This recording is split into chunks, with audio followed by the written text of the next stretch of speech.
Have you ever wondered what it would feel like to live half buried in the earth, watching winter swallow the world above you? Imagine a place where the sky disappears for months at a time, where silence becomes so complete you can hear the frost forming on wood, where survival means descending into darkness rather than reaching toward light. Tonight, we journey to the frozen Siberian frontier of the late 1700s and early 1800s, a landscape so remote, so unforgiving, that settlers carved their homes partly beneath the ground just to survive. These were not temporary shelters or primitive caves, but deliberate architectural choices born from necessity, ingenuity, and a resignation to the brutal rhythms of winter. Before we descend into this quiet world of snow and earthen walls, I'd like to ask a small favor. If you enjoy these slow journeys through forgotten corners of history, please tap the like button and subscribe to Epic Boring History. It helps us continue exploring these hidden passages together. Leave a comment sharing where you're listening from and what time it is in your world right now. Perhaps you're wrapped in the stillness of deep night, or maybe dawn is just breaking, or you find yourself somewhere in that liminal space between. Dim your lights if you can, perhaps let a fan hum softly in the background, and prepare yourself for a gentle descent, not just into the ground, but into a way of life that has been almost entirely forgotten. Let us begin. You wake in darkness, not the darkness of a room without windows, but the darkness of earth pressing close on every side, the darkness of a home built as much below ground as above it. The air is cold, so cold that breathing deeply sends a sharp ache through your chest. You lie still for a moment, wrapped in whatever layers of wool and fur you managed to gather before sleep took you, and you listen to the silence. It is a silence unlike any you knew before coming to this place. The snow outside your zemlyanka, your half-buried log dwelling, has muffled the world so completely that you might as well be entombed. Even the usual sounds of winter wind do not reach you here, 2 feet beneath the surface. The earth itself absorbs everything, voices, footsteps, even your own thoughts seem to sink into the packed soil walls. You know it is morning only because your body tells you so. There is no light to confirm it, just a faint greyness filtering through the tiny smoke hole in your roof, a hole barely wider than your fist. Frost has formed on the inside of the logs during the night. You can see it in the dim glow of dying embers from your hearth. Delicate crystals spreading across the wood like intricate lacework, beautiful and hostile all at once. Your fingers ache before you even move them. The cold has settled into your joints overnight, a dull, persistent pressure that you have learned never truly leaves during the winter months. You must revive the fire first. Everything depends on the fire. The embers glow weakly beneath a layer of ash, and you reach for the birch bark you saved yesterday, your movements slow and deliberate.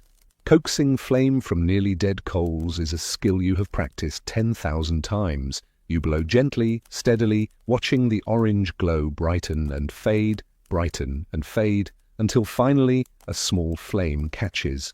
The fire grows, but it will be another hour before the room warms enough to make breathing comfortable. For now, you simply accept the cold as you accept the earth walls around you. It is part of the structure of your existence here. Your dwelling is perhaps 12 feet across at its widest point. The walls are logs chinked with moss and clay, and beyond them, packed earth rises up on all sides. The roof is low. You cannot stand fully upright except in the very center.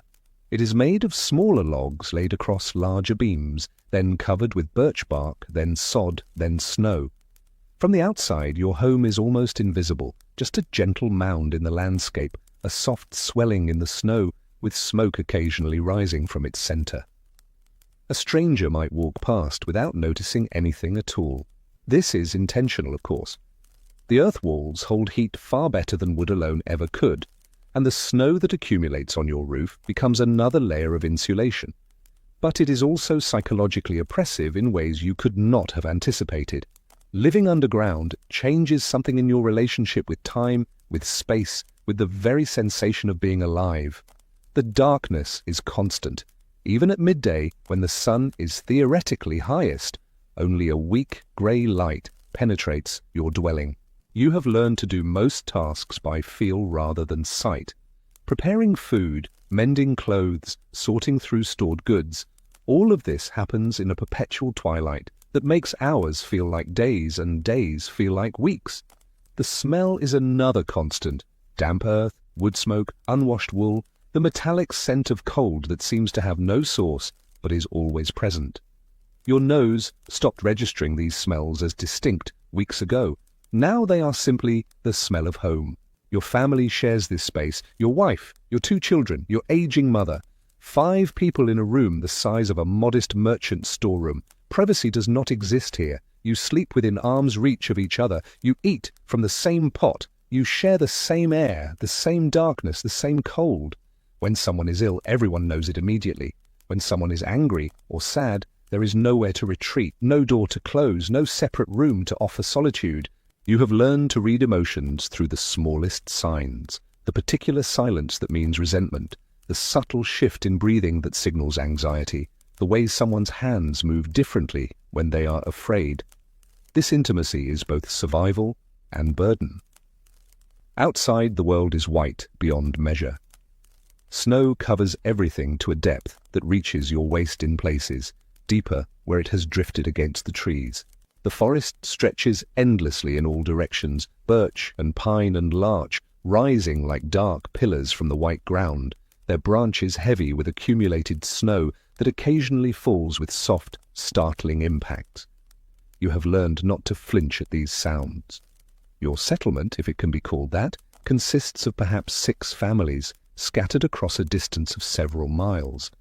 Each family has carved their own zemlyanka into a hillside or riverbank, each choosing a location based on proximity to water and timber. And there is a shared well dug deep and lined with logs to prevent collapse. In summer, it provides cold, clean water. In winter, it becomes a focal point of daily struggle. Every morning you must make the walk to this well.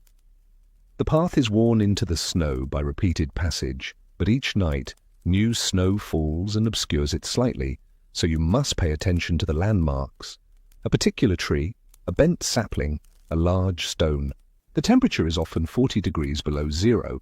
At this temperature, the cold is not merely uncomfortable, it is a physical presence, an aggressive force that attacks any exposed skin within seconds. You wrap your face with wool cloth until only your eyes remain visible. Even so, your eyelashes collect frost, and if you are not careful, your breath will freeze in your beard and create a mask of ice around your mouth. The snow crunches beneath your feet with a particular sound, crisp and squeaking, a sound that only happens at these extreme temperatures. It is oddly pleasant, this sound, a small sensory gift in an otherwise hostile environment. At the well, you must first break through the surface ice that has formed overnight. You keep an iron rod for this purpose, driving it down repeatedly until you hear the change in tone that tells you have broken through. Then you lower the wooden bucket on its rope, carefully, because if you drop the bucket and lose it down the well, retrieving it will be nearly impossible. The rope is stiff with cold and hard to grip. When you pull the bucket up, water sloshes over the sides and freezes almost instantly on your gloves. Your fingers begin to lose feeling within minutes, despite the thick wool and leather wrapping them. You pour the water into the larger wooden buckets you brought with you, 2 buckets, 1 for each hand, to balance the load. The water is so cold it steams in the air, creating brief clouds that vanish almost as quickly as they form. The walk back to your zemlyanka takes perhaps 15 minutes. It feels longer because of the weight, because of the cold, because of the monotony of having done this same walk every single day for months. Your shoulders ache. Your back aches. Your fingers have gone from painful to numb, which is almost worse because numbness is the warning sign before frostbite sets in. Inside the zemlyanka again, you set the buckets down carefully. Some of the water will be used for cooking, some for drinking, some kept for washing, though in deep winter, washing is more theoretical than actual. You hold your hands close to the fire, but not too close. You have learned that warming frozen fingers too quickly brings excruciating pain. You let the heat reach them gradually, watching as feeling returns in stages. first as tingling, then as a deep ache, then finally as something approaching normal sensation. Your wife has begun preparing the morning meal. Breakfast is simple, a thin porridge made from stored grain, perhaps a piece of dried fish if you are fortunate, black bread, so hard it must be softened in hot water before you can chew it. The grain you use for porridge comes from your underground storage pit, a deeper chamber dug beneath the floor of your main room. Down there the temperature remains just above freezing year-round, cold enough to preserve food, but not so cold as to freeze it solid. Climbing down into this storage pit is always slightly unnerving. The ladder is rough-hewn and slippery with condensation, and the chamber itself is completely dark, requiring you to work by feel, alone. You keep your stores organized carefully, grain in bark containers to keep out moisture, root vegetables piled in corners, dried fish hanging from pegs driven into the earthen walls, preserved berries in clay pots sealed with animal fat. Everything must last until spring, which feels impossibly distant. The root vegetables, turnips, beets, carrots, all taste strongly of earth no matter how carefully you brush them clean. This earthiness is not unpleasant exactly, but it is inescapable, a reminder that you are living in and of the soil. Your children help with food preparation when they can. Your daughter, 7 years old, knows how to sort through dried berries and remove any that show signs of mold. Your son, barely 5, is learning to split kindling with a small hatchet under careful supervision. He is too young to understand that his entire childhood is being spent underground, that other children in other places play in gardens with sunshine and flowers. To him, this is simply how life is. The darkness, the cold, the endless repetition. These are not hardships, but normal conditions, and you are grateful for his resilience, even as you mourn what he has never known.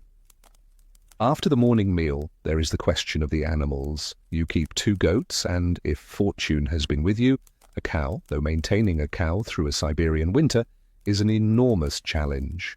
The animals live in a separate structure, though separate is a generous term. It is another earthen chamber dug into the hillside, connected to your main dwelling by a short, covered passage, so you need not go outside to tend them. This arrangement serves multiple purposes. The animals' body heat contributes to warming your living space. You can care for them without facing the full brutality of outdoor temperatures, and they are protected from wolves and other predators that grow desperate in deep winter.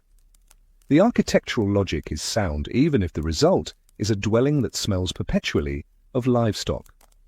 When you enter the animal chamber, your eyes adjust to an even dimmer light than your main room. The goats shift and make their soft bleating sounds, clouds of breath visible in the cold air.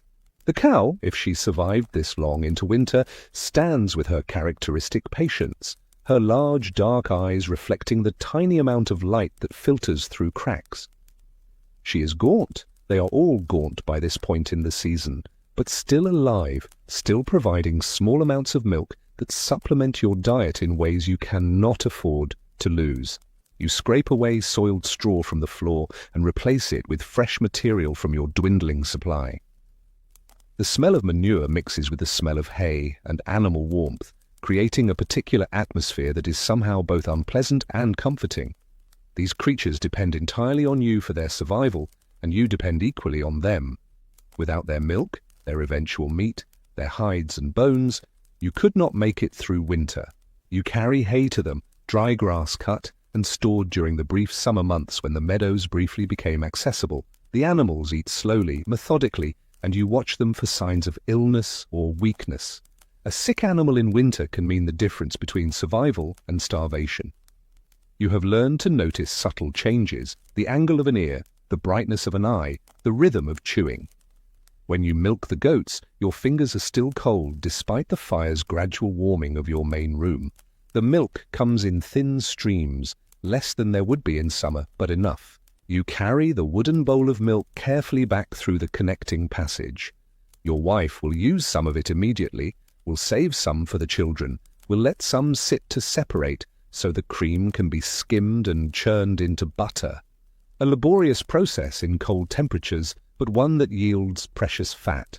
By mid-morning, though morning is an arbitrary designation in a world without clear sunlight, you must turn your attention to the most pressing concern of all: firewood. The fire cannot go out, must never go out, because restarting it in deep cold with damp tinder is a miserable, sometimes impossible task. You need firewood constantly. The fire consumes wood at a rate that would astonish someone unfamiliar with this climate, several armloads per day, every day without exception. Your woodpile, stacked outside and covered with bark and snow, seems to shrink visibly despite your careful rationing. You know you must venture into the forest regularly to replenish it, a task that fills you with a particular kind of weary determination. You prepare for wood gathering with the same ritualistic care you give to everything in winter: layers of clothing, face wrappings, mittens over gloves, felt boots wrapped with strips of hide. Every piece of clothing is essential. Missing even one layer could lead to dangerous exposure. Your axe is kept inside near the fire so the metal stays relatively warm and your hands do not stick to it. You take also a rope for dragging logs, a small amount of dried meat for energy, and flint in case disaster strikes and you need to make an emergency fire. Outside, the cold hits you like a physical blow. No matter how many times you experience it, this initial shock of temperature never diminishes. The sensation that the air itself is hostile, that breathing too deeply will damage your lungs. You stand for a moment, letting your body adjust, your eyes scanning the landscape. The forest beckons with its dark columns of trees and you begin walking toward it, following paths you have memorized through repeated use. The snow is deeper here, away from the compacted areas near your dwelling. Each step requires lifting your foot high, pushing through resistance, setting it down carefully to avoid invisible hollows where you might sink to your thigh. The trees, when you reach them, stand in their winter stillness, each branch laden with snow that has accumulated over weeks. Finding good deadwood, dry enough to burn efficiently, but not so rotten it crumbles, requires experience and patience. You identify a fallen pine, its trunk perhaps 8 inches in diameter, lying partially buried. You clear away snow with your mittened hands, assessing whether it is worth the effort of cutting and hauling. The wood seems sound and you begin the work of cutting it into manageable sections. Your axe bites into the frozen wood with dull impacts that barely echo in the snow-muffled forest. Each swing of the axe requires energy you can barely afford to expend. Your breath comes harder and you feel sweat beginning beneath your layers of clothing. Dangerous because sweat that freezes can kill you once you stop moving. You pace yourself, striking rhythmically but not frantically, letting the weight of the axe do much of the work. Cut, swing, a meditation of sorts. The repetition, creating a space where thoughts can drift. You think about summer sometimes while doing this work. The distant memory of warmth, of being able to move without layers, of seeing green things growing from soil instead of endless white. These memories feel increasingly unreal, like stories someone told you rather than experiences you actually lived. When you have cut several pieces of manageable size, you rope them together and begin dragging them back toward your zemlyanka. The sled you might have used is broken, awaiting repair, so you must drag the logs directly through snow. The weight is substantial, and your back protests immediately. You lean into the work, pulling steadily, stopping occasionally to rest, and to ensure you are still following the correct path. Getting lost in these forests is always possible despite your familiarity. The snow changes the landscape subtly with each fall, and whiteout conditions can arise suddenly, erasing all landmarks within minutes. You navigate partly by memory, partly by the weak position of the sun when you can detect it through the overcast sky, partly by instinct developed through repetition. Each journey out and back successfully completed feels like a small victory. Back at your zemlyanka, you stack the new wood near your entrance, then carry several pieces inside to dry near the fire. Wet wood burns inefficiently, filling your dwelling with smoke, so you have learned to rotate pieces constantly, drying some while burning others. The afternoon passes in tasks that vary little from day to day. Your wife works at her loom if there is enough light, weaving the rough cloth you will need for repairs and replacements. The sound of the loom is oddly soothing, the rhythmic thump and slide, a human-made sound in a season of silence. She weaves by feel as much as by sight, her fingers following patterns she learned as a girl. Your mother, elderly and increasingly frail, sits close to the fire and works on whatever small tasks her arthritic hands can still manage. Sometimes she shells dried peas from their pods, sometimes she sorts wool for spinning, sometimes she simply sits and remembers. She talks occasionally of her childhood, in a village that seems impossibly distant now, a place with churches and markets, with neighbors whose houses were above ground, with seasons that actually changed in predictable ways. You listen to these stories with divided attention, both grateful for the connection to a larger world and resentful that such a world remains forever out of your reach. Your children create their own games in the limited space. They build small structures from wood scraps. They tell each other stories borrowed from their grandmother's memories. They argue and reconcile in the compressed space. Sometimes they go outside to play, but in deep winter these excursions are brief, 10 minutes, 15 at most, before the cold drives them back underground. You watch them tumble back through the entrance, cheeks flushed with cold, eyes bright, their brief taste of open air already fading. Evening comes early and is almost indistinguishable from afternoon. The quality of darkness changes slightly, becoming, if possible, even more complete. You light a small oil lamp, precious oil made from fish carefully rationed, for an hour or two if you can afford it. The flame creates shadows that dance across the earthen walls, making the space feel alternately larger and smaller than it actually is. The evening meal is similar to breakfast: porridge or thin stew, bread if you still have it, occasionally some preserved meat. You eat slowly, partly to savor the food, and partly because eating slowly makes it feel like there is more. Conversation happens in low voices, not because you need to be quiet, but because loud voices feel somehow wrong in this muffled space. You talk about practical matters, how much firewood remains, whether the goats need more attention, which tools need repair before they break completely. Your wife mentions that your daughter's boots are wearing through and will need patching soon. Your son demonstrates how he can count to 20 now, a skill his grandmother has been teaching him during the long, dark afternoons. After eating, there is little to do but sit near the fire and wait for sleep. This is perhaps the hardest part of the day.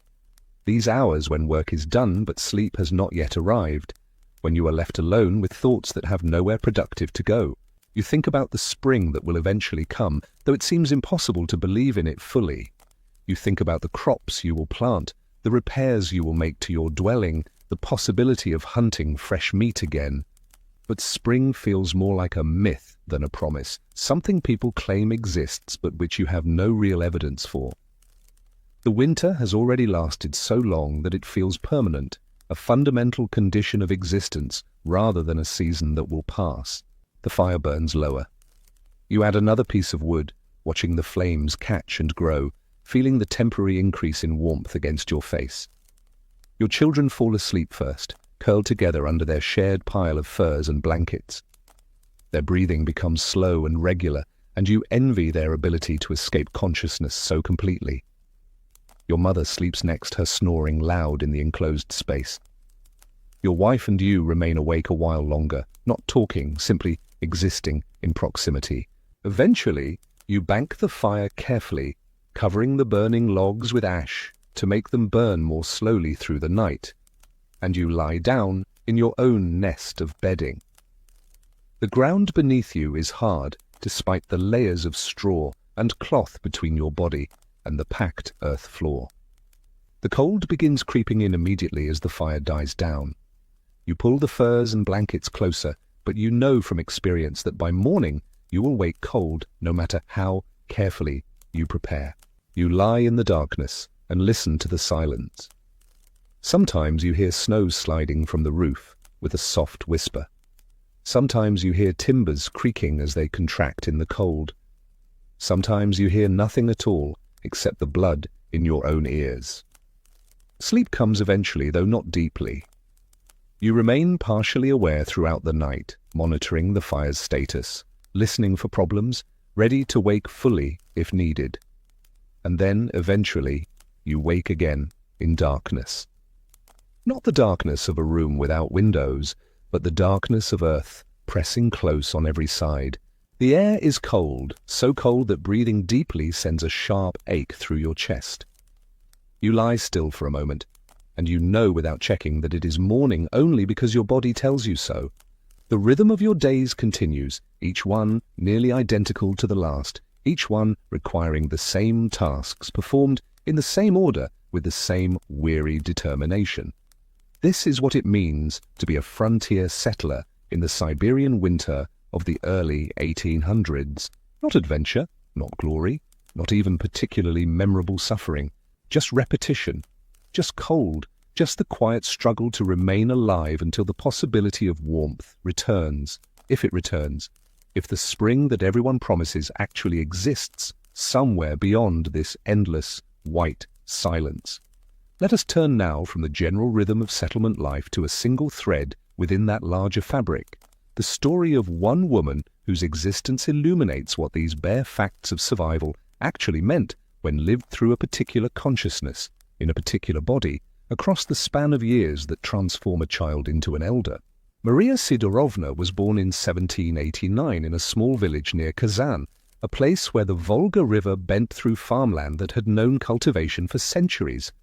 Her earliest memories were not of snow but of dust, the golden dust of late summer, hanging in afternoon light as her father worked their modest plot of land. Her family was neither wealthy nor entirely destitute. They occupied that uncertain middle ground where survival was achieved through constant labor, but catastrophe was always one bad harvest away. Her father, Sidor Mikhailovich, was a peasant who worked land owned by a minor nobleman. He paid his obligations in grain and in labor, and for years this arrangement functioned adequately, if not comfortably. But in 1796, when Maria was 7 years old, a combination of poor harvest and disputed measurements led to accusations that her father had withheld grain owed to his landlord. Whether these accusations were true or false became irrelevant once they were made. The machinery of consequence began turning regardless. The family fell into debt. Not the sort of debt that could be resolved through a good harvest and careful economy, but the deepening kind that accumulated interest and penalties until the original amount owed became almost incidental. Maria's father tried to argue his case before the landlord's steward. She remembers watching him prepare for this meeting, rehearsing his words, trying to present their situation in terms that might generate mercy rather than further punishment. He returned from that meeting walking differently, shoulders bent in a way they had not been bent before. The steward had been unmoved and, worse, had noted her father's arguments as resistance to authority. Within months, the solution arrived in the form of a government decree that had been circulating through the region. The Siberian territories needed settlers, workers who would establish agricultural communities in the vast, underpopulated frontier lands. Families in debt, families in legal difficulty, families without prospects, all were being offered what was officially termed an opportunity. Unofficially, everyone understood it as a gentler form of exile, a way to rid European Russia of its problematic populations while simultaneously developing its eastern possessions. Maria's family was given a choice that was not really a choice: relocate to Siberia with a modest resettlement allowance and the promise of land, or face the consequences of their accumulated debts through other means. Her father chose Siberia, though chose is perhaps too strong a word for what was essentially acceptance of the least destructive option available. The journey east took months. They travelled in a caravan of similarly displaced families, moving slowly along roads that deteriorated the further they travelled from established settlements. Maria, at 7 years old, found the journey initially exciting. She had never been more than a few miles from her home village, and the changing landscapes, forests giving way to plains, rivers growing wider, settlements becoming sparser, had the quality of adventure. But excitement faded as the journey extended week after week. The novelty of sleeping in wagons and eating around communal fires was replaced by a grinding tedium punctuated by occasional incidents: a wagon wheel breaking, a child falling ill, disputes between families over supplies or space. Her mother grew quieter as they traveled, speaking less each day. Maria did not understand then what she would comprehend only later. That her mother was mourning not just the loss of their home, but the death of all the futures she had imagined for her children. They arrived at their designated settlement location in late autumn of 1797. The place had no name that Maria ever learned. It was simply referred to by its administrative designation, a combination of letters and numbers that meant nothing to anyone who lived there. What they found was not a village, but a scattering of rough shelters along a riverbank, surrounded by forest that stretched unbroken to every horizon.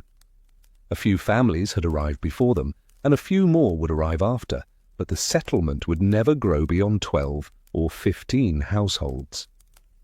The first winter was the hardest because they faced it in structures that were barely adequate. Her family's initial Zemlyanka was dug hastily, without the refinements that experience would later teach them. Water seeped through the earthen walls, the roof logs were not properly sealed, allowing cold air to pour through gaps. The smoke hole was positioned badly, causing the hearth smoke to pool in their living space rather than venting efficiently. Maria remembers the constant burning in her eyes that winter, the way every morning began with tears streaming down her face from the accumulated smoke. She remembers hunger, not the acute starvation of famine, but the chronic, grinding hunger of insufficient food stretched across too many mouths. They had brought supplies for the journey and the initial settlement period, but these ran low before local food production could adequately replace them. Her father spent that first winter in a state of barely controlled desperation. He had been promised agricultural land, but the land here was not like the cultivated soil of their home region. It was barely cleared forest, full of roots and rocks requiring enormous labor before it could support crops. Moreover, the growing season this far north was dramatically shorter than what he had known. Crops that matured reliably in Kazan would not ripen here before the frost returned. He had to learn new techniques, new crop varieties, new timing, all while trying to keep his family alive through a winter longer and colder than any he had experienced in his previous life. Maria watched her father age years in those months, watched his hands become gnarled and permanently damaged from work in extreme cold, watched his voice lose its authority and take on a tone of ongoing defeat. Her mother adapted differently. She became intensely practical, focusing on immediate tasks with an almost meditative concentration. She organized their underground home with meticulous care. She developed systems for managing their food supplies, for rotating their limited clothing so that wear was distributed evenly, for maintaining the small rituals, prayers before meals, songs before sleep, that created a sense of continuity with their lost previous life. Maria learned from both parents in different ways. From her father, she learned determination in the face of obvious futility, the ability to keep working even when success seemed impossible. From her mother, she learned the practical domestic knowledge that would become the foundation of her survival, how to judge the quality of preserved food, how to patch clothing so the repair was nearly invisible, how to manage fire and smoke and limited light, how to create the appearance of order, even in circumstances fundamentally characterized by chaos. These were not skills taught through formal instruction, but absorbed through daily observation and participation. By age 10, Maria was performing many of the tasks that would define her adult life. She hauled water from the river, breaking through surface ice with the particular technique required, not striking straight down, which could crack the ice dangerously far, but chipping in circular patterns to create a hole without destabilizing the surrounding surface. She learned to tend the family's goats, understanding their needs and moods with an intuitive sense developed through constant proximity. She learned which wild plants could supplement their diet during the brief summer months and which were dangerous despite their appealing appearance. She learned to recognize the signs of coming weather, the particular quality of light before a snowstorm, the behavior of birds before a severe temperature drop, the sound wind made through different types of trees depending on the moisture in the air. These were life-saving skills, not merely interesting observations, because being caught unprepared by weather changes could mean death. But Maria also maintained an inner life that was not entirely consumed by survival. She was drawn to stories, the stories her grandmother told before she died during that first winter, the stories traders occasionally brought when they passed through seeking furs, the stories she created herself in the long, dark afternoons when there was nothing to do but sit and wait for spring. She imagined other places with an intensity that was almost painful. She pictured cities with stone churches and paved streets, marketplaces filled with goods she had never seen, people whose entire lives were spent without ever experiencing the particular suffocation of living underground through a 6-month winter. These imaginings were not really about escape. Even as a child, she understood that her circumstances were permanent, but about maintaining some sense that the world contained more than what her daily life showed her. They were a form of resistance against the narrowing of possibility that frontier life imposed. When Maria was 13, her father died. It was not dramatic. He simply failed to wake one morning, his body having finally exhausted its capacity to continue. The timing was particularly cruel because it happened in early spring, just as the worst of winter was releasing its hold. He died on the edge of a season he would have enjoyed, his death demonstrating that survival was not just a matter of making it through winter, but of maintaining life force across the accumulated damage of multiple winters. His death changed Maria's position in the family fundamentally. At 13, she became the primary laborer, responsible for the tasks her father had performed. She learned to use an axe effectively, though her smaller size meant she tired more quickly. She learned to negotiate with neighboring families for shared labor during crucial periods like harvest or major repairs. She learned the peculiar social dynamics of a tiny, isolated settlement where everyone depended on everyone else but also competed for the same limited resources. Maintaining good relationships with neighbors was essential for survival, yet those same neighbors would not hesitate to take advantage of weakness. Her mother, now widowed in perhaps the most isolated and difficult circumstances imaginable, became even more focused on maintaining their household's viability. She made decisions with a cold practicality that sometimes shocked Maria, refusing to share food with a sick neighbor's family because they could not afford the loss, arguing fiercely over boundary disputes, pushing Maria to work beyond the point of exhaustion because the work simply had to be done. Maria understood even then that this hardness was not cruelty, but necessity. Her mother was ensuring their survival through sheer force of will, sacrificing gentleness because gentleness was a luxury they could not afford. The years between 13 and 18 passed in a blur of repetitive labor, interrupted by occasional incidents that broke the monotony. A fire in one family's Zemlyanka that killed 2 children and left the parents with burns that never properly healed. A dispute over shared hunting territory that escalated into violence, leaving one man with a permanent limp and creating a tension in the settlement that lasted years.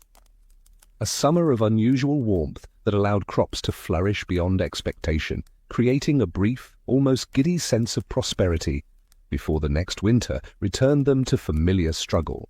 During these years, Maria slowly became known in the settlement as someone reliable, a person who would complete tasks she agreed to undertake, who could be trusted with borrowed tools or shared responsibilities, who maintained a steadiness of temperament even in difficult circumstances. This reputation, built gradually through countless small interactions, would prove more valuable than any material wealth. When Maria was 18, a man named Pyotr arrived in the settlement. He was perhaps 10 years older than her, a hunter who had spent several years moving between distant settlements and forest camps, living a semi-nomadic existence, tracking fur-bearing animals. He was not handsome in any conventional sense. His face was weathered and scarred, his hands rough beyond what even hard agricultural labor produced, his manner of speaking blunt to the point of rudeness. But he possessed skills the settlement needed, and more importantly, he possessed a kind of competence that suggested he would survive whatever circumstances arose. Their courtship, if it could be called that, was entirely practical. He needed a permanent base rather than constant movement, and he recognized that Maria's established household provided that. She needed a man's labor for the tasks that were simply beyond her physical capacity, and she recognized that Pyotr was more capable than most. They negotiated the terms of their partnership with the directness of people arranging a business transaction, because romance was another luxury that frontier life did not accommodate. They married in a brief ceremony conducted by a traveling priest who passed through the region irregularly. The priest stayed one night, performed 4 marriages and 6 baptisms, then continued to the next settlement. There was no celebration, no feast, no gathering of extended family to mark the occasion. Maria and Piotr simply combined their households and continued the work of survival, now as partners rather than individuals. The arrangement proved functional. Piotr spent extended periods away from their zemlyanka, following trap lines through the forest and occasionally traveling to more distant settlements to trade furs. When he returned, he brought meat, furs for trade or personal use, and occasionally goods he had acquired through barter: salt, metal tools, once a small mirror that Maria treasured absurdly. His absences were long enough that Maria continued to operate largely independently, managing their household and land with the same competence she had developed before his arrival. But his presence, when he was there, made certain aspects of life measurably easier. He could fell trees more quickly, could handle heavy labor that would have taken Maria twice as long, could navigate negotiations with authorities or traders from a position of greater social leverage. Their relationship was not characterized by romantic intimacy, but by mutual respect developed through demonstrated competence. They worked well together because they each understood what needed to be done and did it without requiring constant discussion or emotional processing. In 1812, when Maria was 23, the settlement faced what became known locally as the famine winter, though no one ever recorded it in official histories. The previous summer had been unusually cool and wet, preventing crops from ripening properly. The harvest was perhaps 40% of what it should have been. Every family's stores were inadequate before winter even began, and everyone knew that the season ahead would test them in ways previous winters had not. Food rationing began immediately. Meals that were normally insufficient became merely symbolic: a few spoonfuls of grain boiled in water, a scrap of dried fish divided among 4 people, bread that was more bark and moss than flour. Families began making desperate calculations about survival. Some chose to send their older children to other settlements, where distant relatives might take them in, gambling that splitting the family would give everyone better odds. Others refused to separate, believing that they would survive together or die together. Maria's household, by then including her mother, Piotr, and herself, chose to stay together, though the decision was tested daily as their food stores dwindled toward nothing. By midwinter, people were eating things that would normally be discarded: leather scraps boiled until they became barely chewable, bark stripped from certain trees and processed into a paste, roots dug from frozen ground with enormous effort for minimal nutritional return. The goats were slaughtered one by one, providing temporary relief but also eliminating future sources of milk. Maria remembers the particular quality of hunger that winter, not just the physical sensation of an empty stomach, but the way it affected thinking, making concentration impossible, turning every thought eventually back to food, regardless of where it started. She remembers dreams filled with elaborate meals that she would wake from with tears on her face. The cruelty of imagined satisfaction followed immediately by actual emptiness. But more than her own suffering, she remembers the social transformation that hunger produced. Families that had cooperated for years began viewing each other with suspicion. Accusations of hoarding were made without evidence. Small thefts occurred, not of valuable items but of food scraps, small amounts of grain, anything edible. The veneer of civilization, already thin in such circumstances, became almost transparent. People acted in ways they would later be ashamed of, but in the moment, shame was powerless against the overwhelming drive to continue living. Maria herself participated in this transformation, though she tried to maintain some ethical boundaries. When a neighbor family's stores were devastated by rot, a catastrophe that left them facing certain starvation, Maria and Piotr did not help them. They could not help them, not without endangering their own survival, and so they did not. The neighbor family's youngest child died in late winter, and Maria attended the burial with a complicated mixture of grief, guilt, and terrible relief that it had not been her own household that suffered this loss. What made Maria notable during this period was not that she avoided moral compromise, that was impossible, but that she maintained a certain clarity about what was happening. She did not pretend their actions were generous when they were merely self-preserving. She did not create narratives of righteousness to justify their decisions. She simply acknowledged that survival sometimes required hard choices, and that those choices would have to be lived with afterward. This clarity served a practical purpose. It prevented the kind of self-deception that could lead to even worse decisions. By maintaining an honest assessment of their situation and their actions, she helped keep her household focused on realistic strategies rather than desperate gambles. When spring finally arrived, late, grudging, bringing mud and cold rain before any real warmth, the settlement had lost 3 families entirely. 2 had died completely, and 1 had abandoned their land and departed for an unknown destination, presumably hoping to find better circumstances elsewhere. The survivors emerged from their zemlyanki gaunt and damaged in ways both visible and invisible. Maria weighed perhaps 70 pounds less than she had the previous summer. Her hair had thinned significantly, her teeth had loosened in her gums, her menstrual cycle had stopped entirely, her body having decided that reproduction was not viable under current conditions.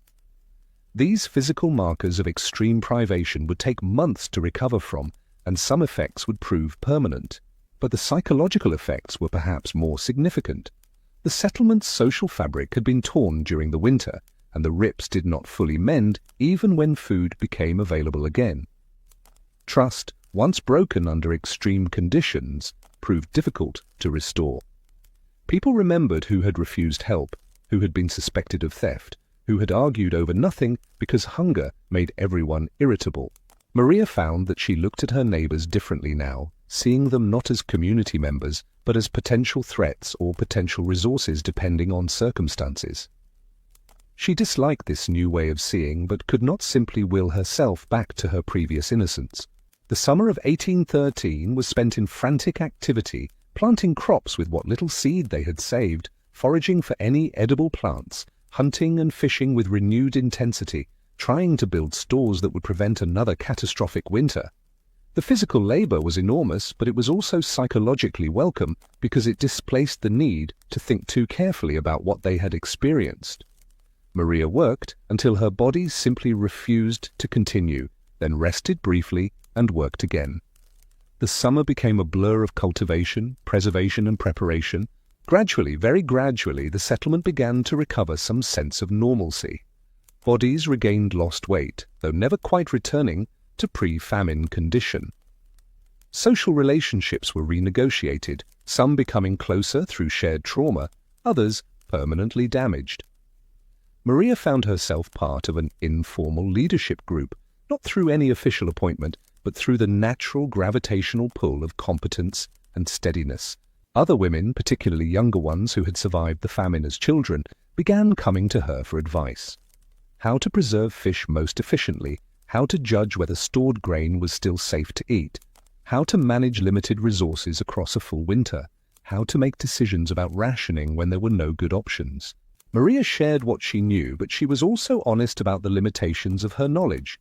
She told them there were no guarantees, that careful planning could still result in disaster, that survival often came down to factors beyond anyone's control: weather, illness, sheer chance. This honesty, rather than undermining her authority, seemed to strengthen it. People trusted someone who acknowledged uncertainty more than they trusted someone who pretended to have all answers. In 1815, Maria gave birth to her first child, a daughter born in spring when conditions were as favorable as they ever became. The pregnancy had been unexpected, her body having taken years to recover enough fertility to conceive. The birth was difficult, taking place in the dimness of their zemlyanka, with only her mother and one neighbor woman to assist. For hours Maria existed in a space beyond normal consciousness, pain and effort blending until she lost track of which was which. But the child survived, and Maria survived, and in the days following the birth she experienced something she had not felt in years, a kind of hope that was not based on practical calculation, but on simple emotional response to new life. Her daughter, whom she named Ekaterina, represented possibility in a way that nothing else in Maria's life had for a very long time. Raising a child in frontier conditions meant constantly balancing their needs against available resources. Maria nursed Ekaterina as long as possible, partly for nutrition and partly because it delayed the return of her fertility. Another pregnancy, too soon, could be dangerous for both mother and child. She made toys from scraps of wood and cloth. She told stories during the long, dark winters. She tried to create some sense of childhood joy, despite circumstances that were fundamentally hostile to joy. Watching Ekaterina grow, Maria found herself thinking about futures that extended beyond mere survival. Perhaps her daughter would see circumstances improve. Perhaps the settlement would grow into an actual town with amenities and opportunities. Perhaps Ekaterina would not spend her entire life underground, struggling against cold and hunger and endless repetition.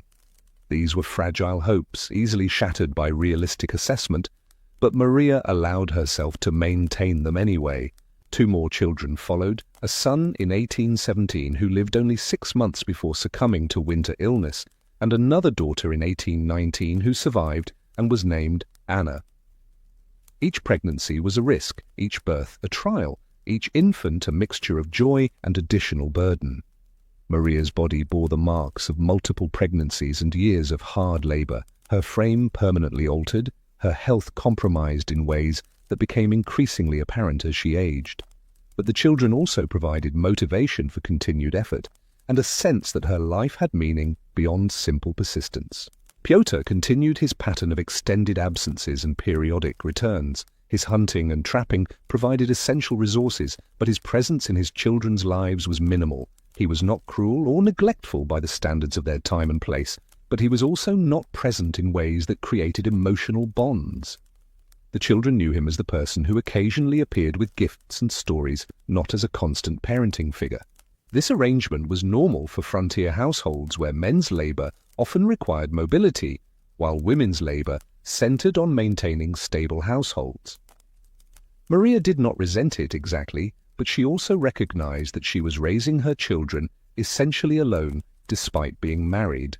As Maria moved into her 30s, she became increasingly central to the settlement's informal social structures. She mediated disputes between families, she advised on shared labor arrangements, she maintained the settlement's collective memory, who had helped whom, who owed what, which agreements had been made and needed to be honored. This role carried no official authority and provided no material compensation, but it gave her a kind of social capital that translated into practical benefits. When her family needed help, people were more likely to provide it because they knew Maria would reciprocate when circumstances reversed. The settlement itself changed slowly over these years. Some families left, unable to sustain the life or driven away by accumulated misfortunes. A few new families arrived, bringing fresh labor but also disrupting established social patterns. The total population fluctuated between 40 and 70 individuals depending on the year, never growing large enough to support significant infrastructure, but maintaining enough continuity to preserve institutional memory. The Zemlyanki gradually improved as residents gained experience and resources. Maria and Pyotr expanded their dwelling, adding a better ventilation system and more sophisticated storage chambers. They incorporated techniques learned from indigenous peoples who had lived in the region far longer than Russian settlers, methods of insulation, smoke management, and food preservation that worked better than the approaches settlers had brought from European Russia. These adaptations represented a quiet acknowledgement that survival required learning from local knowledge rather than insisting on imported traditions. In 1828, when Maria was 39, a traveling official arrived to conduct a census of frontier settlements. He spent 3 days recording names, household compositions, and basic economic data.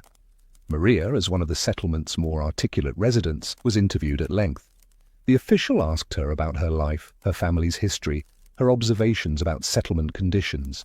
She answered his questions with the same directness she brought to all interactions, neither exaggerating hardships for sympathy nor minimizing them out of pride. The official recorded her responses in a ledger that would eventually make its way to some archive where it would sit unread for generations. But during the interview, Maria became aware of herself as a historical subject, someone whose experience might be of interest to people in other times and places. The thought was strange and slightly uncomfortable, as though a light had been turned on aspects of her life that she had never considered from an external perspective. The official seemed both impressed by the settlers' resilience and appalled by their conditions. He made various promises about improvements and support that Maria knew would not materialize. She had heard similar promises before and learned not to base plans on them. But his visit did highlight the enormous gap between official understandings of frontier settlement and the actual lived experience of that settlement. In administrative reports, their community was a success. Land was being cultivated, population was sustainable, the frontier was being extended. In reality, they were people surviving through enormous effort in conditions that remained fundamentally marginal and precarious. Both perspectives were accurate in their way, but they described such different realities that they barely seemed to be about the same place. As Maria entered her 40s, her health began showing the cumulative effects of decades of hardship. Her joints ached constantly, particularly in cold weather. Her teeth were largely gone, making certain foods impossible to eat. Her back had developed a permanent curve from years of heavy labor and poor nutrition during growth periods. She tired more easily than she had even a few years earlier. These were normal effects of aging in such circumstances. Most frontier settlers who survived to middle age showed similar deterioration. But Maria also noticed that her role in the community was shifting. Younger women now came to her not just for practical advice, but for something harder to define, a kind of perspective that only came from having lived through decades of repeated hardship without breaking entirely. She found herself telling stories more often, not dramatic tales, but simple accounts of earlier times in the settlement, of people now dead, of changes that had occurred so gradually that younger residents barely noticed them. She was becoming, without intending to, a keeper of collective memory, the person who could provide context and continuity. In 1835, Pyotr did not return from one of his extended hunting expeditions. Weeks passed beyond his expected return date, with no word. Maria waited with a strange mixture of concern and resignation. She had always known that his absences carried risks of accident, illness, or simply getting lost in the vast forest. After 2 months, she accepted that he was probably dead, though without confirmation she could not know for certain. The practical implications were significant. She lost his labor and his income from fur trading, making her household's economic position more precarious. But the emotional impact was complicated in ways she had difficulty articulating. She grieved, but not with the sharp intensity of sudden loss. Pyotr had been absent so much that his permanent absence felt like an extension of temporary absence rather than a fundamental change. She missed him, but she had been missing him intermittently for their entire marriage. She felt the loss most acutely in moments when his specific skills or knowledge would have been useful, less an emotional absence than a practical one. Maria continued managing her household with her daughter's help. Ekaterina was now 20 and Anna 16, both old enough to perform adult labor. Together they maintained their zemlyanka, cultivated their plot, managed their remaining animals. They operated as a female household in a settlement where most labor patterns were organized around male-female partnerships, which created certain challenges but also certain freedoms. They could make decisions without negotiating with male authority. They could organize their time according to their own priorities. They could keep the full product of their labor rather than sharing it. These were modest advantages, but in their circumstances any advantage mattered. The settlement continued its slow, almost imperceptible changes.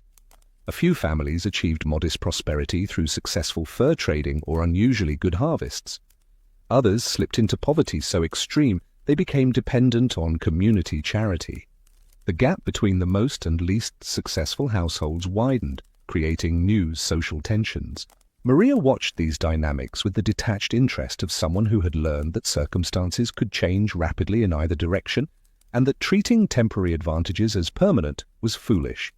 She maintained good relationships across the settlement's economic spectrum, refusing to align herself too closely with any particular faction.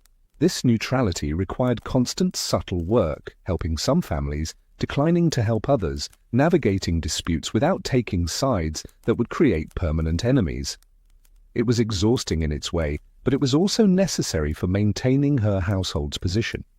In her 50s, Maria began having periods where she felt she was experiencing her life from a slight distance, as though watching herself perform actions rather than fully inhabiting them.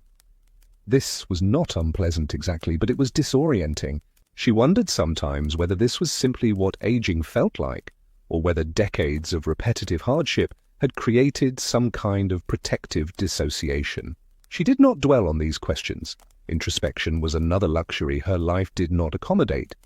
But she noticed the shift. Her daughters began their own households. Ekaterina married a young man from a neighboring settlement, while Anna entered a partnership with a widower who needed help managing his children from his first marriage. Maria helped them establish their homes, sharing resources and knowledge, creating a network of linked households that provided mutual support.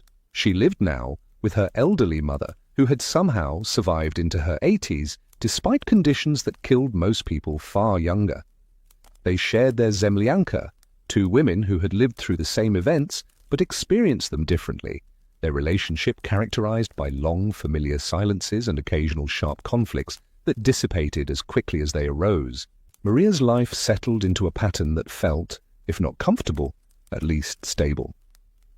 She woke each morning in darkness, she performed the tasks that needed performing, she watched seasons change in their predictable cycle, she went to sleep each night not knowing if she would wake the next morning, but assuming she probably would.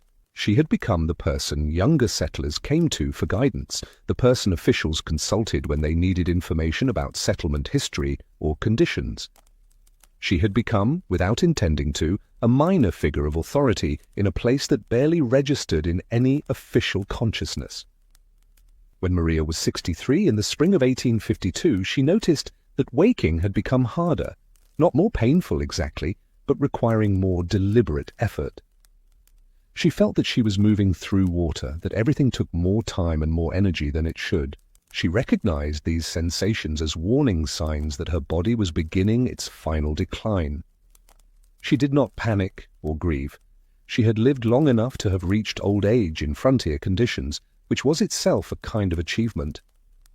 She spent that summer putting her affairs in order, not through formal legal arrangements, which were largely unavailable in such remote settlements, but through conversations with her daughters and clear verbal instructions about how she wanted things handled after her death.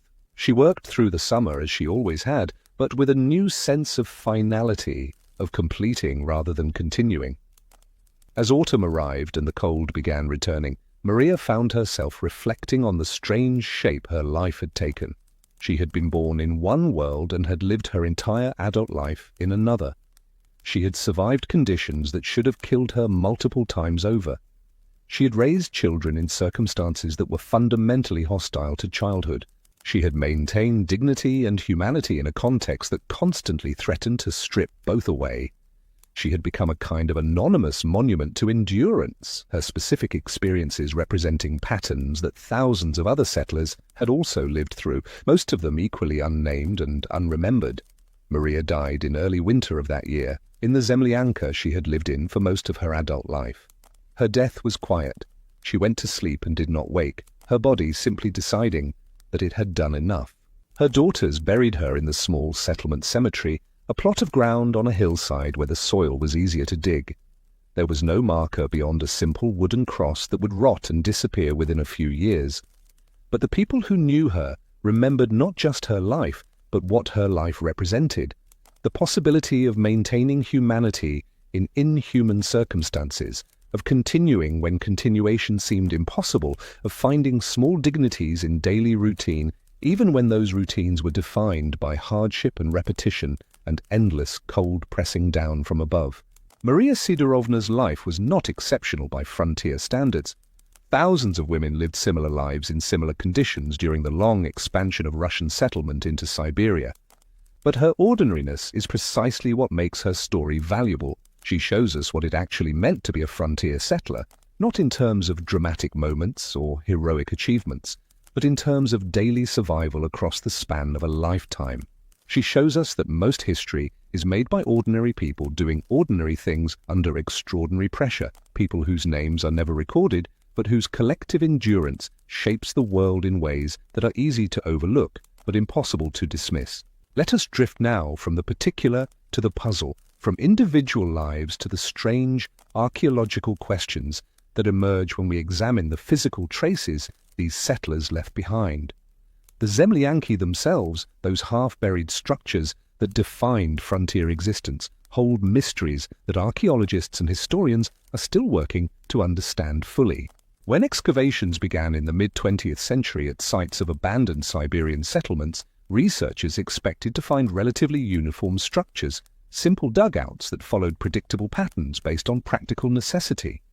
What they found instead was far more complex and more puzzling. Some Zemlyanki had entry tunnels that descended at steep angles before opening into the main living chamber, creating a design that seemed unnecessarily complicated. The extra labor required to dig these elaborate entrances suggested they served some purpose beyond simple access, but what that purpose was remained unclear. The descending tunnels varied considerably in their execution, some plunging down at angles approaching 45 degrees before leveling out, others creating a stepped descent that would have required careful excavation of earthen stairs that must have been continually maintained against erosion and collapse. The variety itself posed questions about whether these designs emerged from different cultural traditions, practical adaptations to varying soil conditions, or simply individual preferences among builders who had no standardized plans to follow. Other structures had multiple chambers connected by narrow passages, creating underground complexes that resembled warrens more than houses.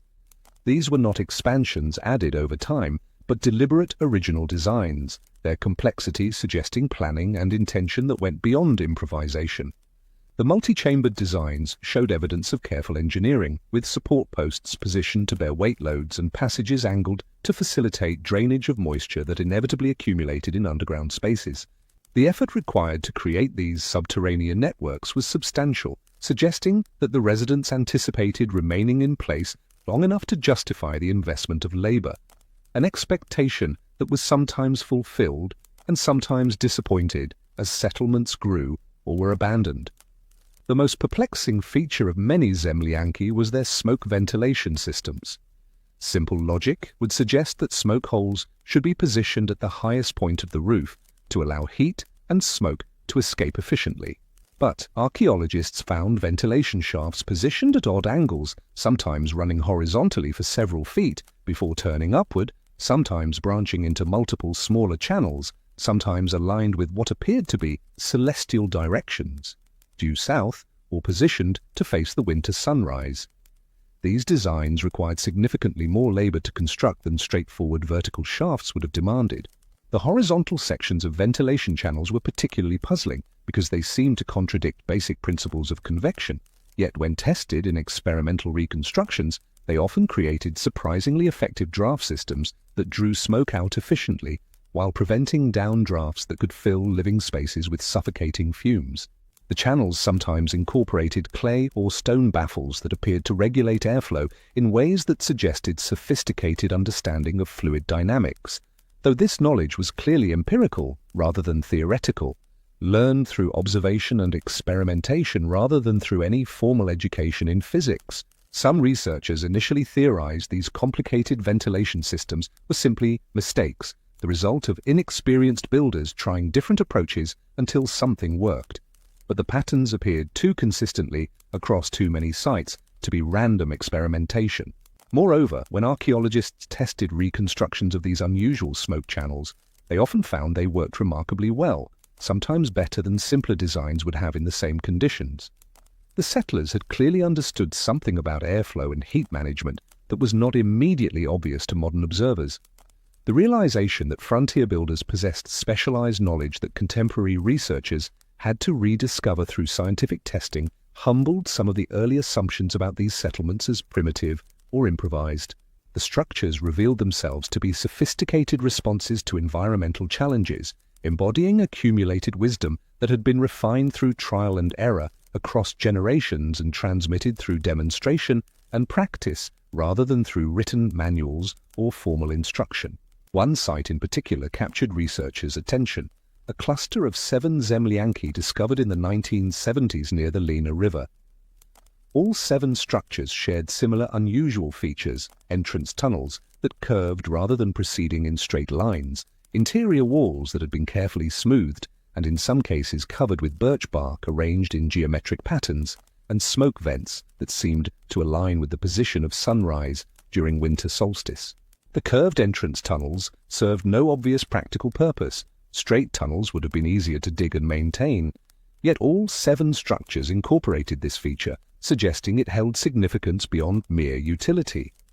The birch bark coverings on interior walls showed patterns that repeated across structures with enough consistency to suggest they were intentional designs rather than random decoration, though what those patterns meant or represented remained frustratingly unclear. The site also contained carved wooden posts at specific locations around and between the structures, though what these posts marked or represented remained uncertain. Were they property boundaries, ritual markers, astronomical observation points, or something else entirely? The posts had been placed with apparent precision, their positions forming geometric relationships that seemed deliberate, but whose purpose defied easy interpretation. Some researchers noted that lines drawn between the posts created patterns that might correspond to important celestial alignments, while others suggested the arrangement could mark underground water sources, property divisions, or simply convenient locations for tethering animals or hanging tools. The artifacts recovered from these sites added to the mystery rather than resolving it. Mixed in with predictable items, iron tools, ceramic vessels, fragments of cloth, were objects whose purposes were less clear. Small clay figurines appeared repeatedly, most of them depicting animals but in abstract stylized forms that made specific identification difficult. Were these toys, religious objects, decorative items, or something else? The figurines ranged from crude lumps with barely recognizable features to carefully crafted forms that showed considerable artistic skill, suggesting they were made by different hands or served different purposes within the community. Some had been deliberately broken or damaged, their fragments scattered across living areas in ways that might indicate ritual destruction, accidental breakage, or simply disposal of objects that had outlived their usefulness. Pieces of wood with complex patterns of notches carved into them turned up at multiple sites.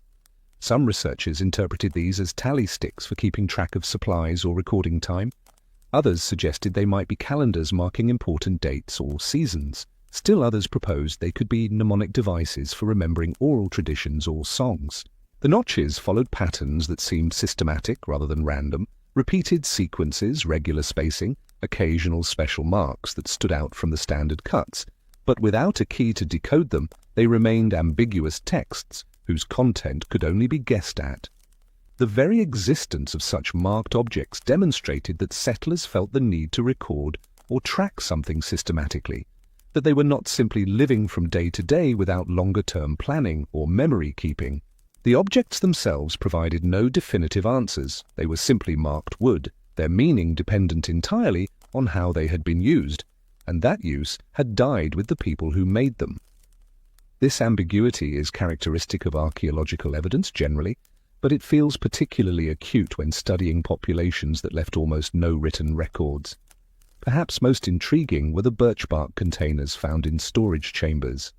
Birch bark was common material for making vessels, valued for its flexibility and water resistance. But some of these containers had been decorated with imagery that seemed to combine Russian Orthodox symbols with designs that appeared to come from indigenous Siberian traditions, crosses alongside spiral patterns, saints' names alongside what might be stylized animal forms. The blending suggested cultural exchange and adaptation occurring in ways that official records never captured. The decorative elements showed skilled craftsmanship, with fine incised lines creating detailed patterns that must have required considerable time and effort to execute.